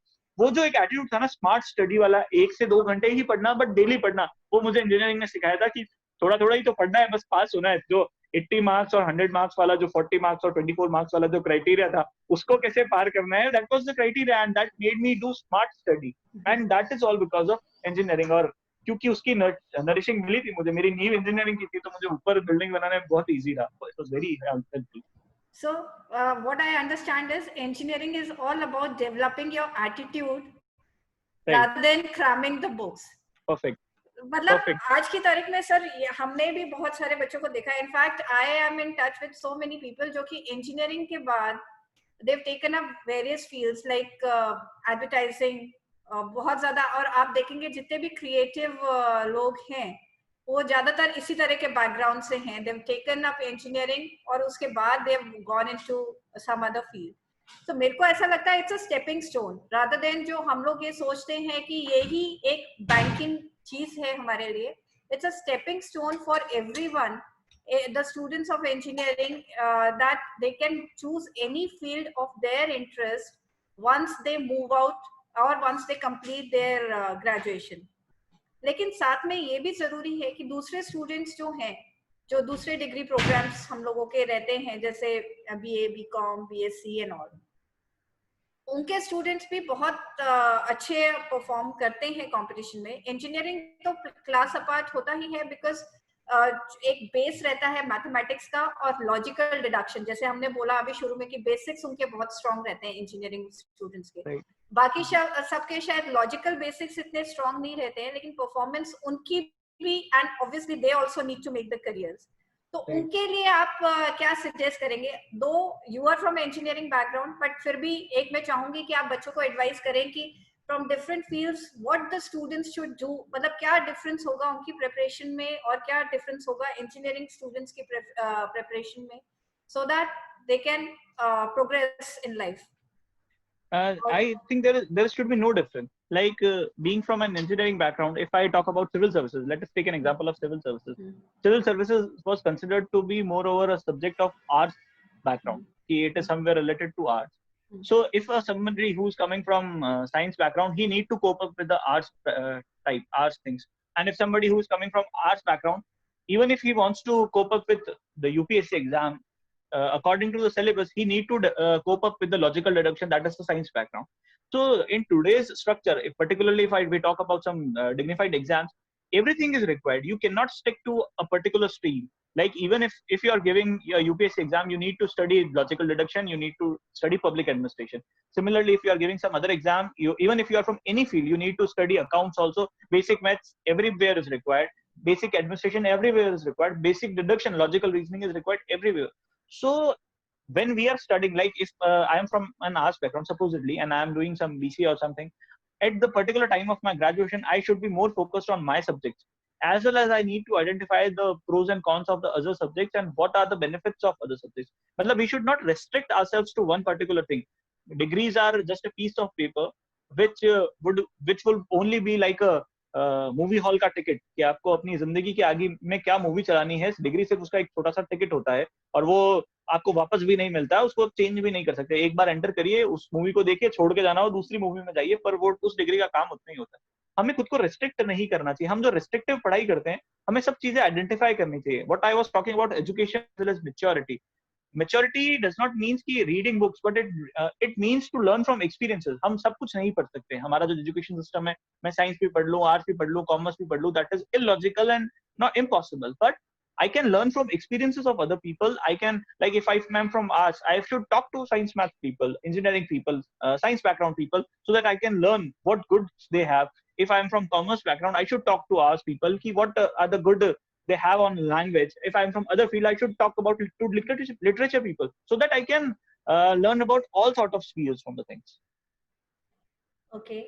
Then next is like अभी जो given situation है, like you said, COVID में सबके पास time है, but COVID has brought up so many challenges also. मतलब अभी government के सारे exams भी, and then obviously the placements from the colleges and everything is almost, मतलब मैं पूरी तरह से तो नहीं कहूंगी 100%, but then they are almost on hold.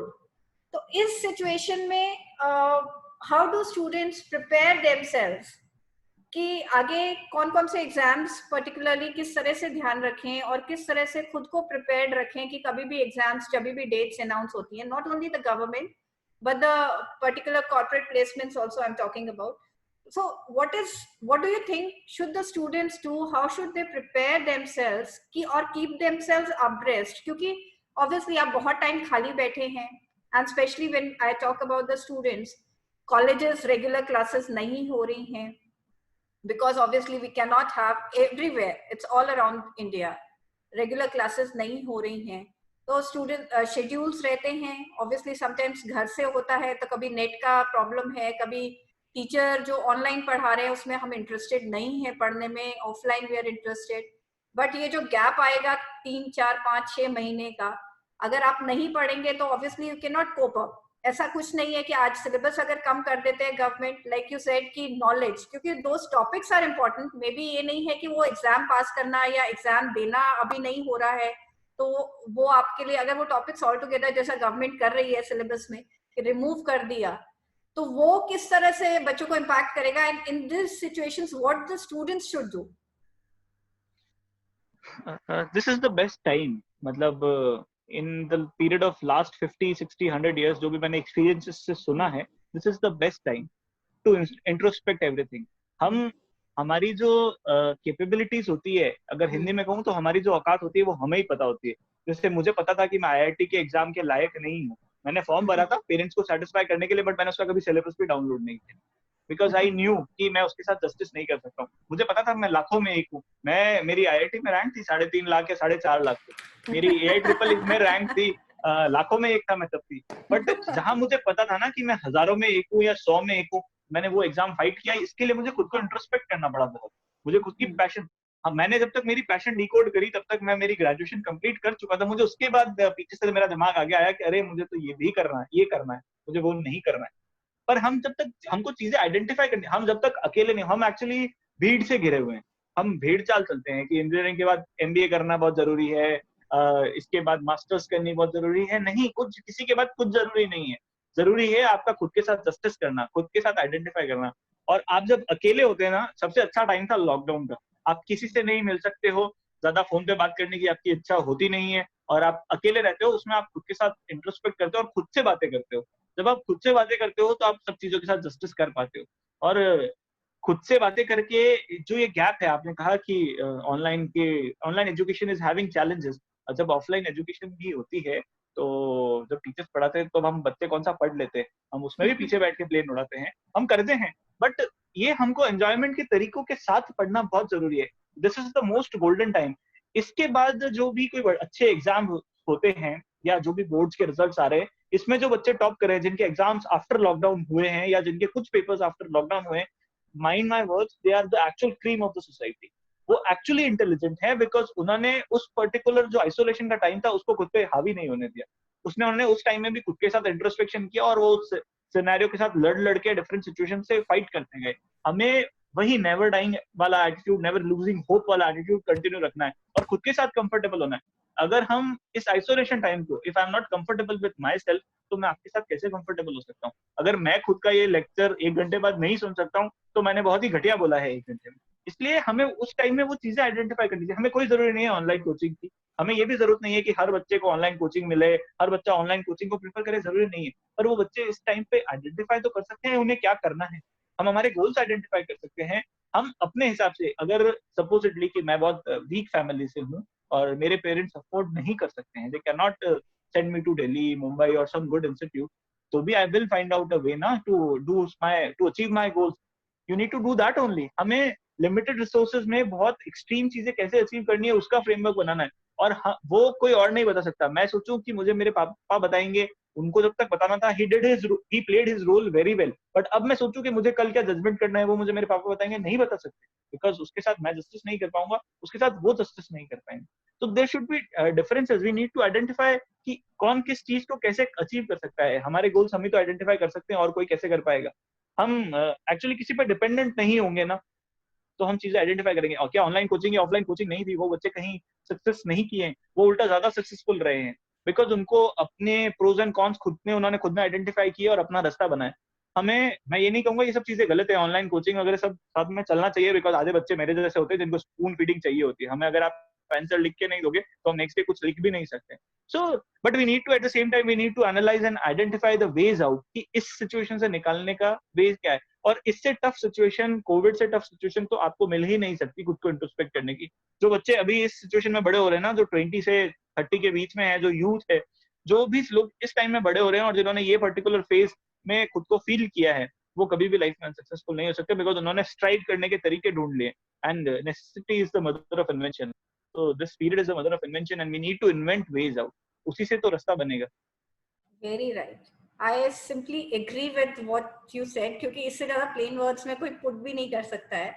Life is constant. कोई भी situation आए, आप ऐसा नहीं है कि पीछे हटके उसमें आप कुछ अचीव कर सकते हैं। You have to take it head on.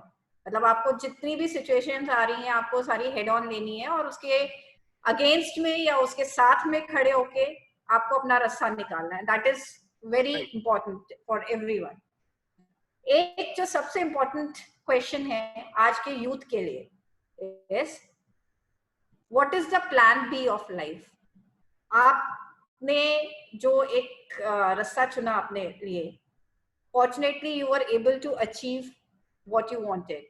आपने सोचा मैं आरजेएस बनूंगा, you fought for the exams and then you achieved, you were able to clear the exams. चलो first attempt में नहीं हुआ, second attempt.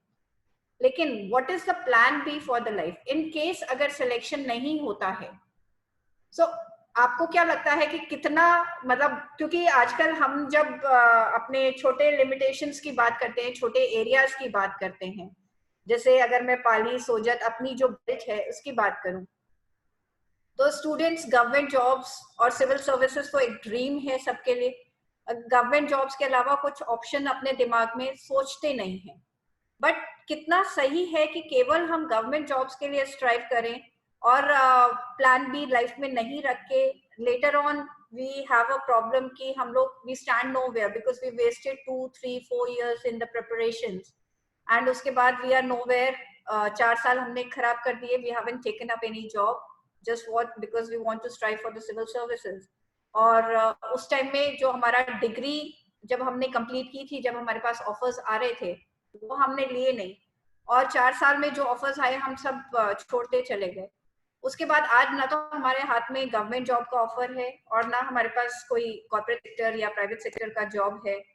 Then again we start with the very menial jobs, मतलब lower level job start करना पड़ता है क्योंकि obviously हम वो फेज एक पार कर चुके हैं जबकि हम उस लायक थे। And in the period of 4 years things change a lot.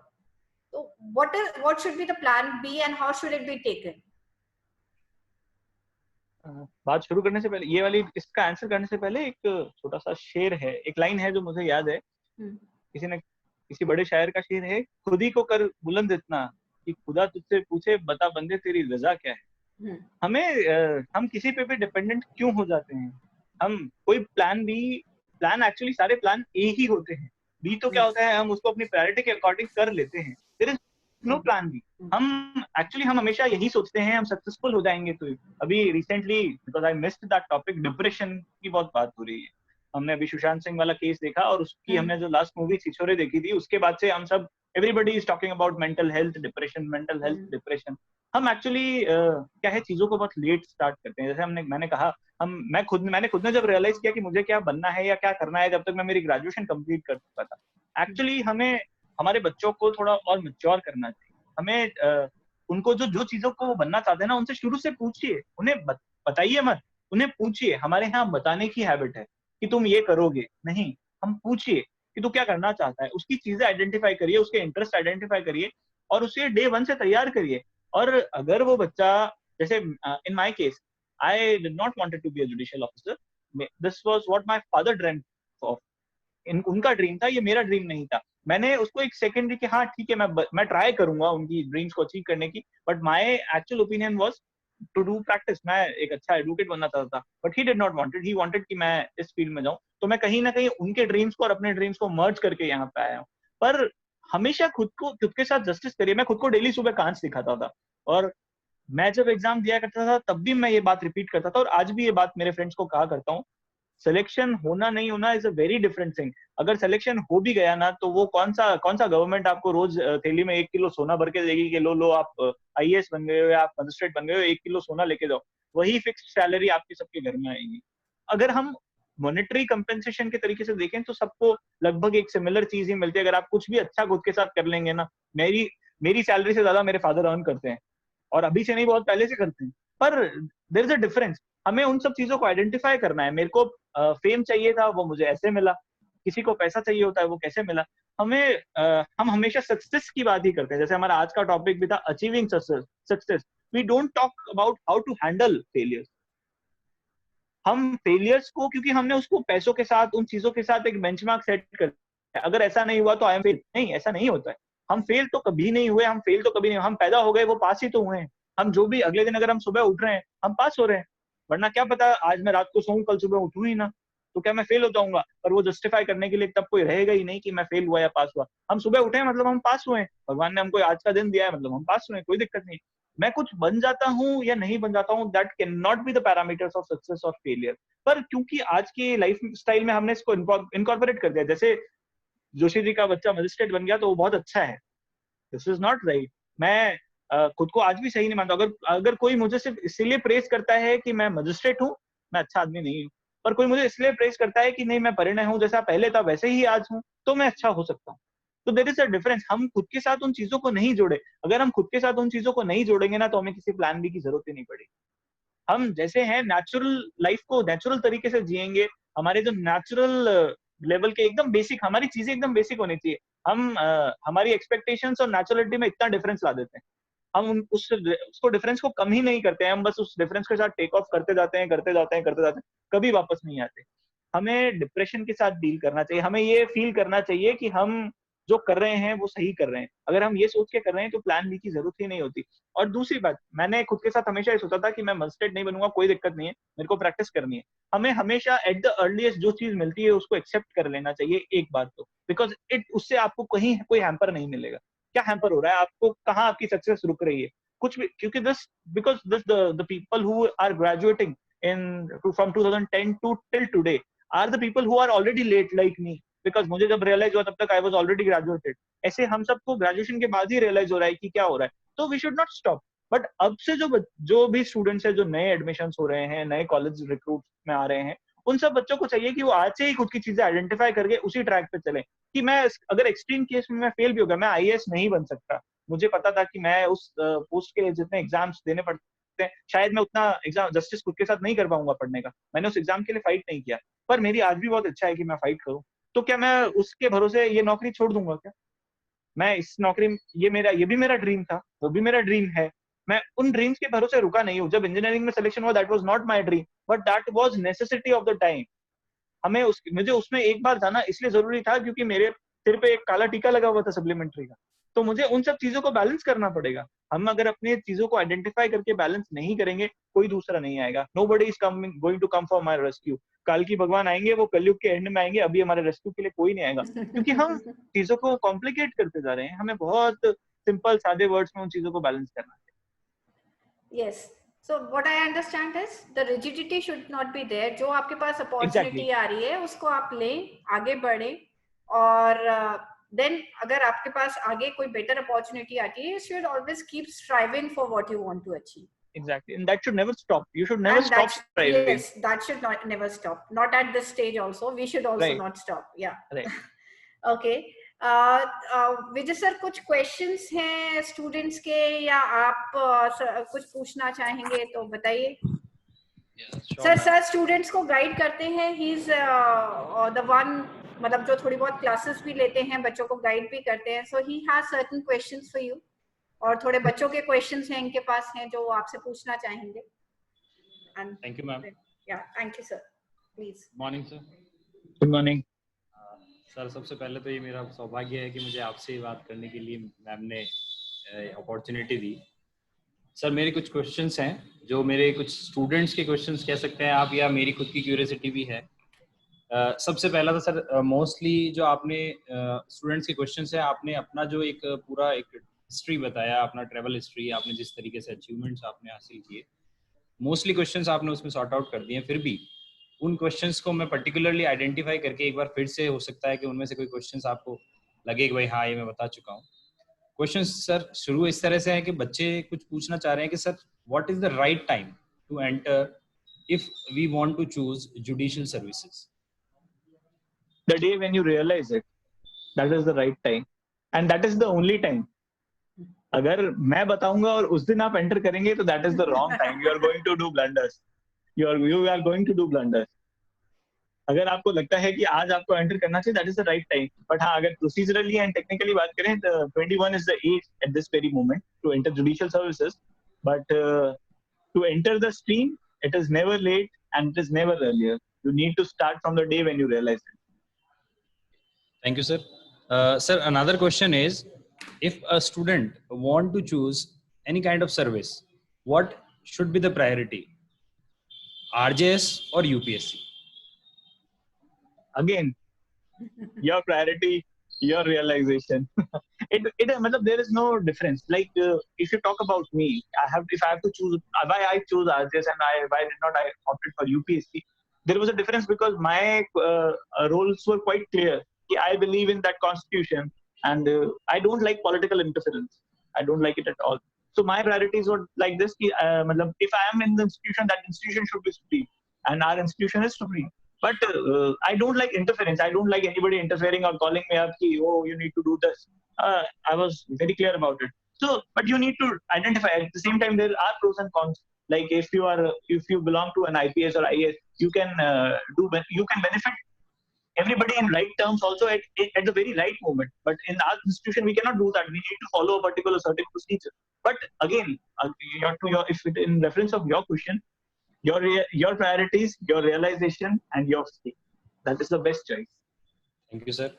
Sir, one more question from our student, that RJS, how we should take it, as a power or responsibility? Responsibility, I would say. Responsibility is a better word. Power, see, with every good thing, power and money comes in a package. If you will achieve anything with power, money will come. With money, power will come. Everything will come. Like if we talk about the top bureaucrats, like if we talk about the Honorable Prime Minister, he is having the most powerful post of our country, and he is not even concerned about money because his salary will be credited to his account, and he is least bothered about the things because the things follow.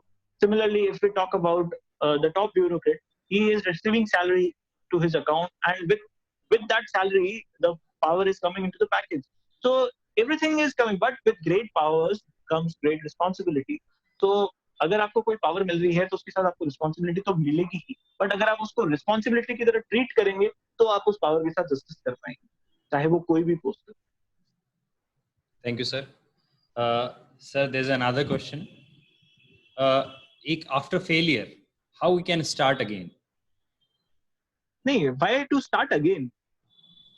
Why to start again? Like if अगर मैंने चढ़ना शुरू किया, suppose कि मैं stairs चढ़ रहा हूँ and there are 100 steps in that ladder, और मैं 4th step पे fail हो गया, तो why to start from zero?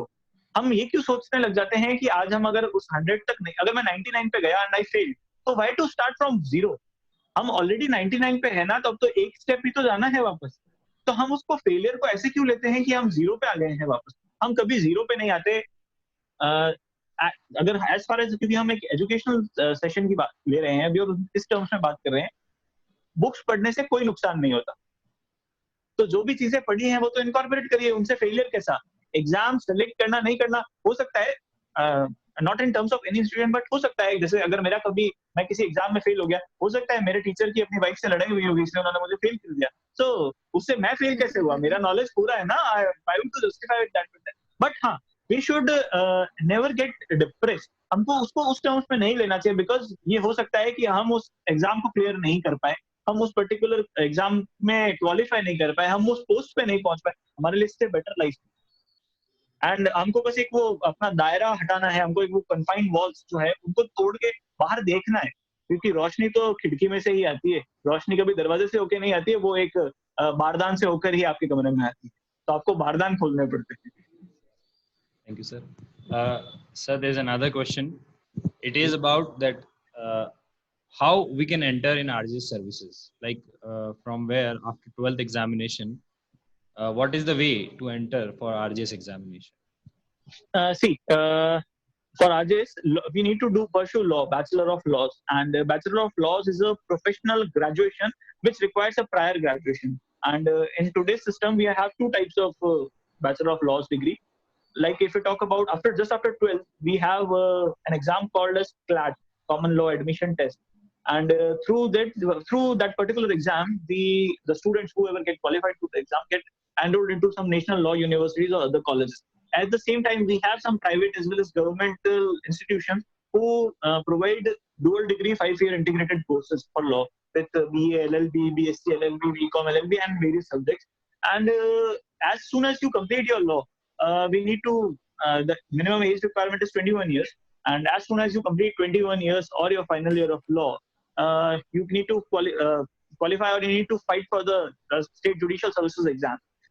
In case you are not, if you got up late like me, you did your graduation in some other stream, you can pursue law because basically the law is a 3-year degree course which you can pursue only after a particular graduation. So like I did my law from Pali Government College, and वो मैंने मेरे engineering करने के बाद शुरू किया था. तो मेरी ग्रेजुएशन भी मेरी इंजीनियरिंग की ग्रेजुएशन एक ग्रेजुएशन काउंट हुई एंड फिर मुझे लॉ करनी थी. तो law is already a second graduation subject. So आपको पहले लॉ करनी पड़ती है. आप 12th के बाद करें तो क्लैट या किसी ऐसे इंस्टीट्यूट से करें जिससे आपका 1 साल बच जाएगा 2 डिग्रीज के लिए. और अगर आप ग्रेजुएशन कर चुके हैं तो अब आप लॉ कीजिए. उसके बाद आप पढ़ना शुरू करिए और आप जो आरजेएस का या जुडिशियल किसी भी स्टेट जुडिशरी का जो एग्जाम होता है उसको फाइट कीजिए. Very simple. एंड अभी जो राजस्थान का जुडिशियल एग्जाम का पैटर्न है, it is similar to UPSC only, pre mains and then interview. Syllabus उनका अभी because honourable high court conduct करते हैं, उनका सिलेबस वो हर बार रिक्वायरमेंट्स के अकॉर्डिंग अपडेट कर रहे हैं. बट हाँ, वो लॉ, इंग्लिश, हिंदी लैंग्वेज उन पे फोकस है. आपको सिर्फ उन पे फोकस करना है. Thank you sir. Sir another question is, वैसे तो आपने मिथ काफी बच्चों का तोड़ दिया है कि हाँ पर्टिकुलर आर्ट्स बैकग्राउंड का हो तभी आरजेएस और ऐसे जो फील्ड चूज करनी चाहिए.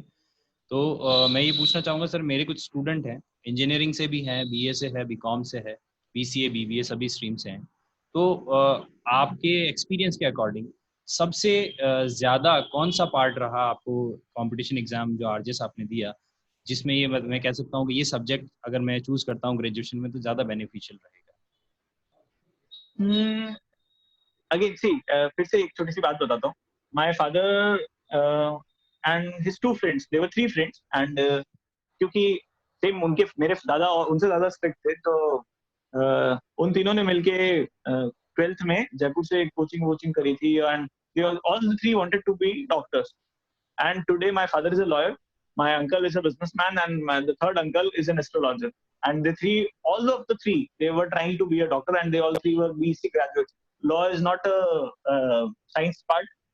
Business is also not a science part, and astrology is also not a science engineering, science biology part. So graduation किसी भी स्ट्रीम में की जाए उसका कोई बेनिफिट मिलेगा ना मिलेगा ये आप पे डिपेंड करता है. आप अगर आप अपनी नीड स्ट्रांग रखेंगे, आप जो भी कर रहे हैं, आप चाहे बीएससी कीजिए, बीए कीजिए, बीकॉम कीजिए, बायोटेक में इंजीनियरिंग कीजिए, कुछ भी कीजिए, that does not makes a difference. अगर आप उसको अच्छे से करते हैं तो वो आपको इवेंचुअली हेल्प करेगा. आपका कौन सा सब्जेक्ट कब कहाँ काम आ जाता है आपको पता भी नहीं चलेगा कि वो आपको छोटी सी हेल्प वहां पे देखेगा. पर हम जो भी करें वो पूरा करें. लाइक आई स्टार्टेड कि हम एक्चुअली सब चीजें आधी आधी करते हैं. जैसे हम शादी की बात करते हैं तो उसको 16 संस्कार में मानते हैं, बट हमें बाकी के 15 संस्कार पता ही नहीं है. तो आप जो भी चीज पकड़े उसको रूट से पकड़ के उसको ऊपर तक उसका डाउट क्लियर कीजिए, उसको छोड़िए मत कीजिए. आपने एक पकड़ लिया तो आप उस चीज को क्लैरिटी नहीं दे पाएंगे और जस्टिस नहीं दे पाएंगे. Thank you sir. Sir another question is, जिस सिनेरियो में अभी हम यहाँ हैं या जिस सिचुएशन में अभी आज हैं, एक बेसिक प्रॉब्लम देखने को आती है, फैमिली फाइनेंशियल कंडीशन. कुछ स्टूडेंट्स ऐसे होते हैं जो बहुत एक्सट्रीम लेवल पे बहुत अच्छे स्टूडेंट्स हैं, but due to family conditions उन्हें कई बार सेक्रीफाइस करना पड़ता है अपने ड्रीम्स के साथ. तो आप उसे अपनी लाइफ के साथ बैलेंस करने के लिए क्या सजेशन देना चाहेंगे? फाइनेंशियल प्रॉब्लम बहुत बड़ी प्रॉब्लम होती है और काफी लोग, मतलब अगर हम इंडिया की बात करें तो 50% ऑफ द पीपल जो स्टूडेंट्स होते हैं वो सिर्फ फाइनेंशियल प्रॉब्लम से अपने ड्रीम्स को छोड़ जाते हैं बिकॉज वो उस तरफ वेट नहीं करते. मैं उनको सजेस्ट करूंगा अपने साथ थोड़ी पेशेंस रखिए, थोड़ी सी पेशेंस रखिए. मानता हूँ God is not that generous with you, आपको उतना मॉडेस्ट नहीं है भगवान आपके साथ, पर थोड़ी सी मेहनत करके आप भगवान को भी खुश कर सकते हैं। जैसे आप महादेव जी को भी खुश करना है, आज नाग पंचमी है तो हम सबको जो भी मिल रहे हैं, मेरे जो पुराने दुश्मन मिल रहे हैं उन सबको दूध पिला रहा हूँ मैं, क्योंकि मुझे उन सबको खुश करना है। But at the same time हमें चीजों के साथ जस्टिस करना है। लाइक हमें पता है कि आज हमसे भी भगवान नाराज है, हमारे पास पैसे नहीं है, कुछ चीजें कम है, फाइनेंशियली पेरेंट्स सपोर्ट नहीं कर पा रहे, हम अपनी पढ़ाई के साथ साथ दूसरी चीजें कंटिन्यू कर सकते हैं, हम उसको छोड़ क्यों देते हैं? हम कुछ तो करेंगे ना लाइफ में, तो जो कर रहे हैं उसके साथ साथ हमारी पढ़ाई को क्यों छोड़ देते हैं? हमको धीरे धीरे धीरे धीरे तो चीजें कर, लाइक मैं मेरे जिस फ्रेंड की बात कर रहा था जो बैंगलोर में, जिसने he started from 5,000 and today he is married and he is earning 50,000 per month, और his father is doing a very small job, very small job, and he has served actually financial problems. और उसने education loan पे study किया था, but उसका के concept clear थे, I don't have a way back, and मुझे चाहे बिना खाना खाए रात निकालनी पड़े, but I will stay here. तो थोड़ी पेशेंस रखनी पड़ती है। एंड अगर कोई मैं मेरी तरफ से इतनी एश्योरेंस दे सकता हूँ, अगर कोई छोटी मोटी मतलब जो मेरी कैपेबिलिटीज के अंदर है, अगर किसी स्टूडेंट को मेरी कैपेबिलिटीज के अंदर की कोई फाइनेंशियल प्रॉब्लम है, I am always ready. Thank you sir. Sir एक हमारे व्यूअर हैं, उनका क्वेश्चन है कि जो आइडल होते हैं वो आपको किस तरीके से मोटिवेट करते हैं, आप उनसे मोटिवेशन कैसे ले सकते हैं? ये एक्चुअली मैं कभी कभी पोएम्स लिखता हूँ, तो मैंने लिखी थी, सहूलियतों का संसार है, हम भगवान भी अपने आइडियल्स भी अपनी इच्छा के अनुसार चूज कर लेते हैं। जैसे अगर हमने एक मूवी देखी थी अजय देवगन की, once upon a time in Mumbai, उसमें एक रोल में जब इमरान हाशमी उनसे कुछ पूछता है, तो वो एक पुलिस वाले के साथ वहां जाते हैं, वो Ajay Devgn was a don in that movie, और एक पुलिस वाला भी वहां जाता है, वो उनको कहते हैं हम दोनों की फोटो खींच लेना और जो भगवान पसंद आए उसको दीवार पर टांग देना। तो हमें हमारी प्रायोरिटीज के अकॉर्डिंग ही रोल मॉडल्स आइडेंटिफाई करते हैं। मैं पर्सनली मैं अभी कुमार विश्वास को बहुत ज्यादा फॉलो करता हूँ, तो उनकी जो भी चीजें हैं मेरे को वो बहुत इंस्पायरिंग लगती है, क्योंकि मैं उनसे कहीं ना कहीं रिलेट करता हूँ। बीच में मैंने जब कृष्ण भगवान को देखा था, तो मुझे उनकी 3-4 चीजें मेरी चॉइस की थी, तो मुझे वो पसंद आ गई, तो मैं उनसे इंस्पायर हो गया। बाकी किसी ने कहा इतनी पूजा, मैं कहा नहीं, इतनी पूजा थोड़ी कर सकते, वो भगवान से अपन नहीं कर सकते। वो रोल मॉडल्स हम चाहते हैं उतना ही खुद को इंस्पायर कर सकते हैं, बट एक्चुअली अगर आपको लाइफ में सच में कोई इंस्पायर करता है, तो वो दो ही लोग होते हैं, आपके फादर और आपका टीचर। आपके फादर को आप देखते हैं ना, मैंने मेरे फादर को बहुत क्लोजली ऑब्जर्व किया है हर चीज में, तो मुझे पता रहता है कि उनको इस चीज से प्रॉब्लम है, इन चीज से अच्छा लगता है, ये उन्होंने अच्छा किया है, इसमें उन्होंने डिसीजन ऐसे लिए, तो मैं उनकी हर छोटी छोटी, मतलब मैं बोलने की भी कोशिश करता हूँ, तो I try to speak like, मैं मेरे रिलेटिव्स, मेरी बुआ, मेरी मौसी से भी बात करता हूँ, तो I try to talk like I am talking, my father is talking, and I bluff them every time because I am inspired by him.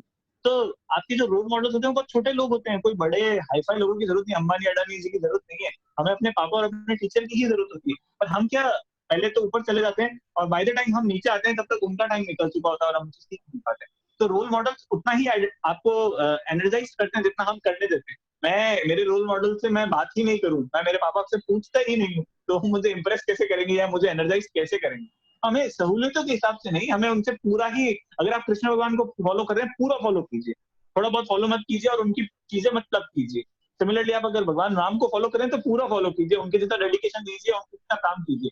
अगर आप सबने सुना हो तो जो दशहरे के से पहले जो नवरात्र आते हैं, वो नवरात्र और दशहरे का क्या कनेक्शन है कि श्री भगवान राम अपना युद्ध हारने के उस पर आ गए थे, उनको लग रहा था कि मैं जीत नहीं पाऊंगा, तो उन्होंने अपने साथ जो जामवंत जी थे उनको कहा कि यार शक्ति माता जी उनकी तरफ से लड़ रहे हैं, इसलिए मैं हार रहा हूँ।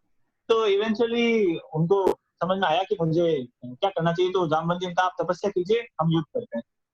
तो भगवान राम ने माता जी का 9 दिन, उन नवरात्र के जो 9 दिन थे उन्होंने अनुष्ठान किया, इसलिए उन नवरात्र के 10वें दिन दशहरा। तो 9 दिन जब अनुष्ठान चल रहे थे, 9वें दिन 9th डे जब अनुष्ठान पूरा होने वाला था, 108 कमल के फूल चढ़ाए जाने थे, 106 कमल के फूल चढ़ा दिए गए, उसके बाद 2 कमल माता जी ने गायब किए, 107 चढ़ा दिए गए और आखिरी कमल माता जी ने गायब कर दिए, वो उनके एग्जाम दे रहे थे। भगवान राम को बहुत हैरेसमेंट हुआ, बहुत बुरा फील हुआ कि मेरा एक कमल गायब हो गया, पर अगर मैं ये पूजा आज कंप्लीट नहीं कर पाया, मतलब जस्ट इसको उस आपके लास्ट क्वेश्चन से भी जोड़िएगा कि हम फेल हो जाते हैं, तो भगवान को लगा कि मैं यहाँ पे फेल हो गया हूँ, मैंने 107 चढ़ा दिए, मेरा अगर ये पूरा नहीं होता है तो आज धर्म हार जाएगा, मैं मेरी वाइफ हार जाऊंगा, मैं लोगों की जो होप मेरे साथ जुड़ी है वो सब हार जाएंगे और हम सब हार जाएंगे।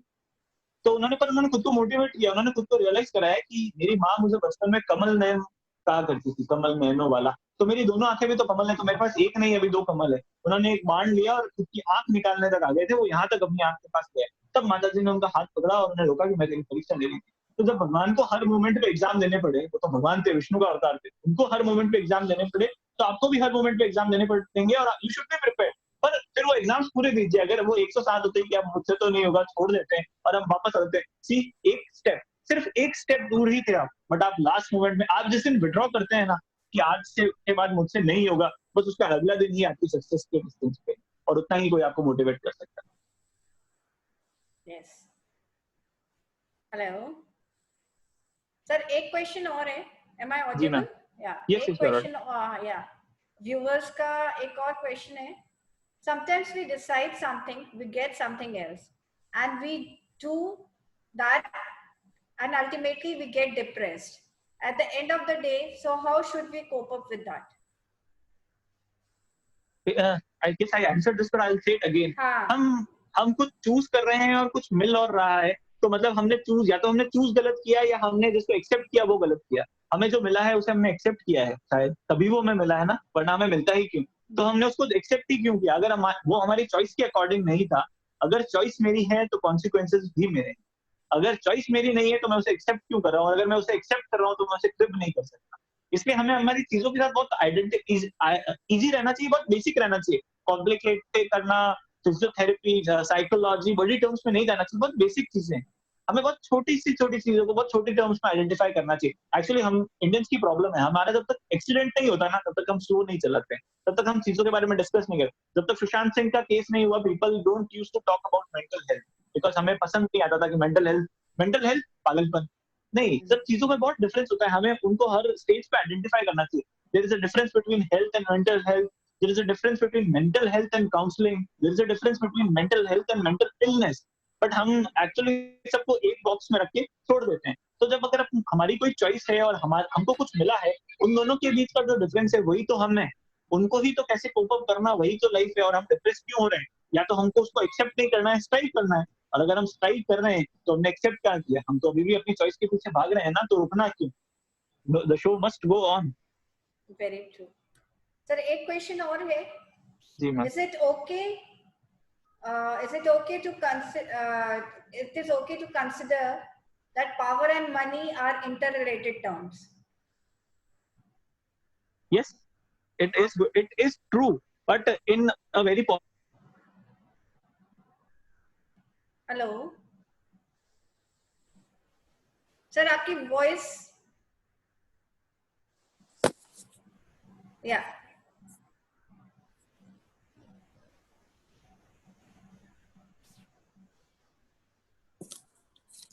Hello, yeah, now I can hear you. audible now?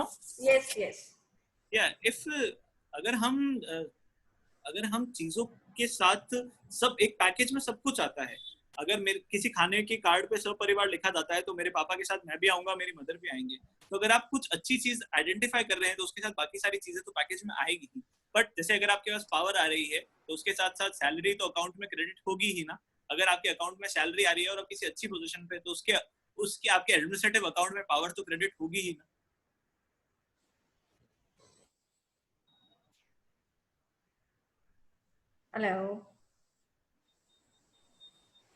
Hello. हाँ सर, बीच में वॉइस थोड़ा सा ब्रेक हो रहा था, but yes we understood it's a package deal. Salary तो आएगी पावर के साथ, but then as you said responsibility is what matters. that is the only time when power and money are fruitful for you. अब मैं request करूंगी Sisodia sir, Bhagwat Singh ji Sisodia sir से, जो Just हमारे, a moment, my mic is having some problem. Just a moment. Yeah.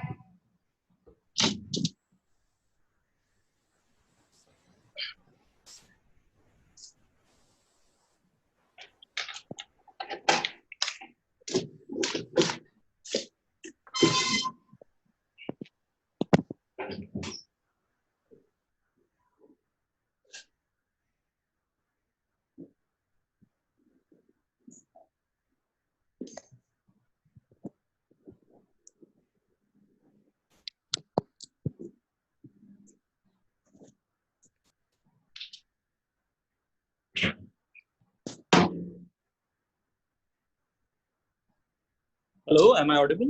Yes, sir. So sorry for the disturbance. No, it's perfectly all right. the kind of weather we have, it Yeah, might cause some, that's- yes. Right. So now I would request Dr. Bhagwat Singh Sisodia, our principal, our engineering college. He has been listening all through, and obviously when we talk about engineering, he's the one who will be guiding the students about what to choose and what not to choose. So definitely the privilege is his to sum up the entire session that we have had today. Sir, please. Parinay ji? Yes, Hello. sir. Thank you very much for taking such a wonderful session. Thank you so much, sir. आपने अपने जीवन की जो challenges हैं, कैसे उसको आगे बढ़े हैं और कैसे अपने फेलियर को हमेशा सक्सेस के लिए आगे बढ़े, वो जो बताया बहुत ही हमारे सभी बच्चों के लिए लाइफ में choosing your own dream, moving on towards your own, बच्चों को बताना। हम लोग तो टीचर हैं, बताते हैं, पर जब आप लोग जब बताते हैं उनको नहीं होता, उसी को फेलियर कहते हैं। तो वो बात बिल्कुल सही है। ये लाइफ में बहुत से चैलेंजेस मिलते हैं, जैसे आपने कहा कि ऑनेस्टली अपने गोल को निर्धारित करें, गोल पे आगे बढ़ें, सक्सेस के पीछे ना भागें, हमेशा अपनी क्वालिटी और हमेशा अपने जो गोल होता है उसके पीछे जाएं और हमेशा एक एक्सीलेंस की तरफ जाने की बात करें। और बिल्कुल सही बात है, हमने अपनी लाइफ में यही सीखा है और बच्चे जो ये हमारे जो लिसनर है, जो व्यूअर हैं, वो भी ये धीरे धीरे सीख पाएंगे। जैसे जैसे मैच्योरिटी लेवल डेवलप होगा तो वो बच्चे उसमें आराम से ये समझ लेंगे कि ये चीजें मनी, पावर, पैसा ये बहुत ज्यादा नहीं होता है। In the end peace of mind, good friends, good family, वो हम लोग को चाहिए होती है ना? राइट। और पैसा और ये चीजें तो बहुत ही 60 साल के आदमी से पूछेंगे क्या पावर है तो वो थोड़ा अजीब सा फील करेगा, बोलेंगे हेल्थ कैसी है, देन आई थिंक वो ज्यादा तक आपके बच्चे कैसे हैं, आपका परिवार कैसा है, ही विल बी हैप्पी।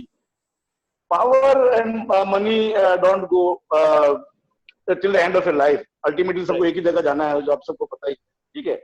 और दूसरा जो मेरे को आपकी चीज बहुत अच्छी लगी वो कि जो हम लाइफ को जो सक्सेस है, बड़े सक्सेस ना लें, छोटे छोटे पार्ट में सक्सेस को डिवाइड करें, गोल्स को छोटे निर्धारित करें और उन गोल को अचीव करते हुए एक रास्ता माइलस्टोन सेट करें और हर माइलस्टोन पे हम अपने आप को गेज करें कि यहाँ पर हम और बेहतर कैसे कर सकते हैं और धीरे धीरे फ्रॉम पार्ट टू होल हम आगे बढ़े सक्सेस को पाने के लिए। बहुत ही अच्छे आपने विचार रखे सर। मैं समस्त व्यूअर्स की तरफ से आपको बहुत बहुत धन्यवाद देता हूँ। आपने इतना अमूल्य वक्त निकाला हमारे लिए। So nice of you. Thank you sir. Thank you so much sir. By the way मैं सारे सभी व्यूअर्स और जो स्टूडेंट्स हैं उनको बता दूं कि मैं भगवत सिसोदिया सर से पढ़ चुका हूं। मैंने जहां से इंजीनियरिंग करी है, मैं सर का स्टूडेंट रहा हूं। मैं सर से अभी इस वीडियो के थ्रू ही मिला हूं, इसलिए बता देता हूं कि मैं सर का स्टूडेंट रहा हूं। तो कहीं ना कहीं सर ग्राफिक्स मैंने तो नहीं पढ़ाई थी। आपने ही पढ़ाए थे सर। वो जो मशीन ड्राइंग की बात थी वो आपसे रिलेटेड ही थी। तो कहीं ना कहीं अगर मेरी लाइफ में जो बिल्डिंग आज बन रही है, अभी भी मैं अंडर कंस्ट्रक्शन हूँ खुद की बिल्डिंग में, तो मेरी बिल्डिंग में जो नर्चरिंग जो नींव के स्टोन्स रखे गए हैं उसमें कहीं ना कहीं आपका भी कंट्रीब्यूशन था। इसलिए टीचर्स तो टीचर्स ही होते हैं, जो टीचर्स और जो पेरेंट्स कर सकते हैं वो कोई तीसरा नहीं कर सकता। Pranav, I am so proud of you. Thank you so much sir. हम लोग अपने से स्टूडेंट में ना हमेशा यही ढूंढते हैं कि बच्चा आगे बढ़े और अपनी खुद रास्ता ढूंढे कि उसको चाहिए क्या। इंजीनियरिंग एक डिग्री है जिससे दिमाग खुलता है, सोचने की क्षमता बढ़ती है। उसके बाद उसको क्या करना है, जैसे मेरे फ्रेंड है वो आज बॉलीवुड में स्टोरी राइटर है, तो मतलब वो इंजीनियरिंग करने के बाद वो स्टोरी राइटर बन रहा है। एक फ्रेंड है जो आज अच्छा बिजनेस चलाता है। तो इंजीनियरिंग एक माइलस्टोन, दिमाग खुलता है बस। Fortunately, I have been through the classes of everybody, to Bhagwat Sisodia sir, Mrs. Bhagwat Sisodia, Neelu Sisodia ma'am, and even his brother Chitresh Sisodia. I have been student of all the three. Yeah, you have been student of all three. Yes. नीलू को याद है, बाद मैंने बोला प्रणय का है तो उन्होंने कहा कि यस, प्रणय को मैंने पढ़ाया है। बिल्कुल। Yes sir. Okay, thank you Pranay sir. Thank you so much sir. So nice of you. The kind of teaching reunion types, right? Yeah, exactly. Okay. So it is very good, Thank you, sir, sir. when the students, they recognize and respect their teachers even after such a long time. I believe, I mean, sir also would be pleasure to listen this, that you still remember and recognize him. and that gives the maximum pleasure to a teacher. In fact, what you said in the beginning, ki recognition, even if not on newspaper, but then this way, recognition from the students is the best part for a teacher.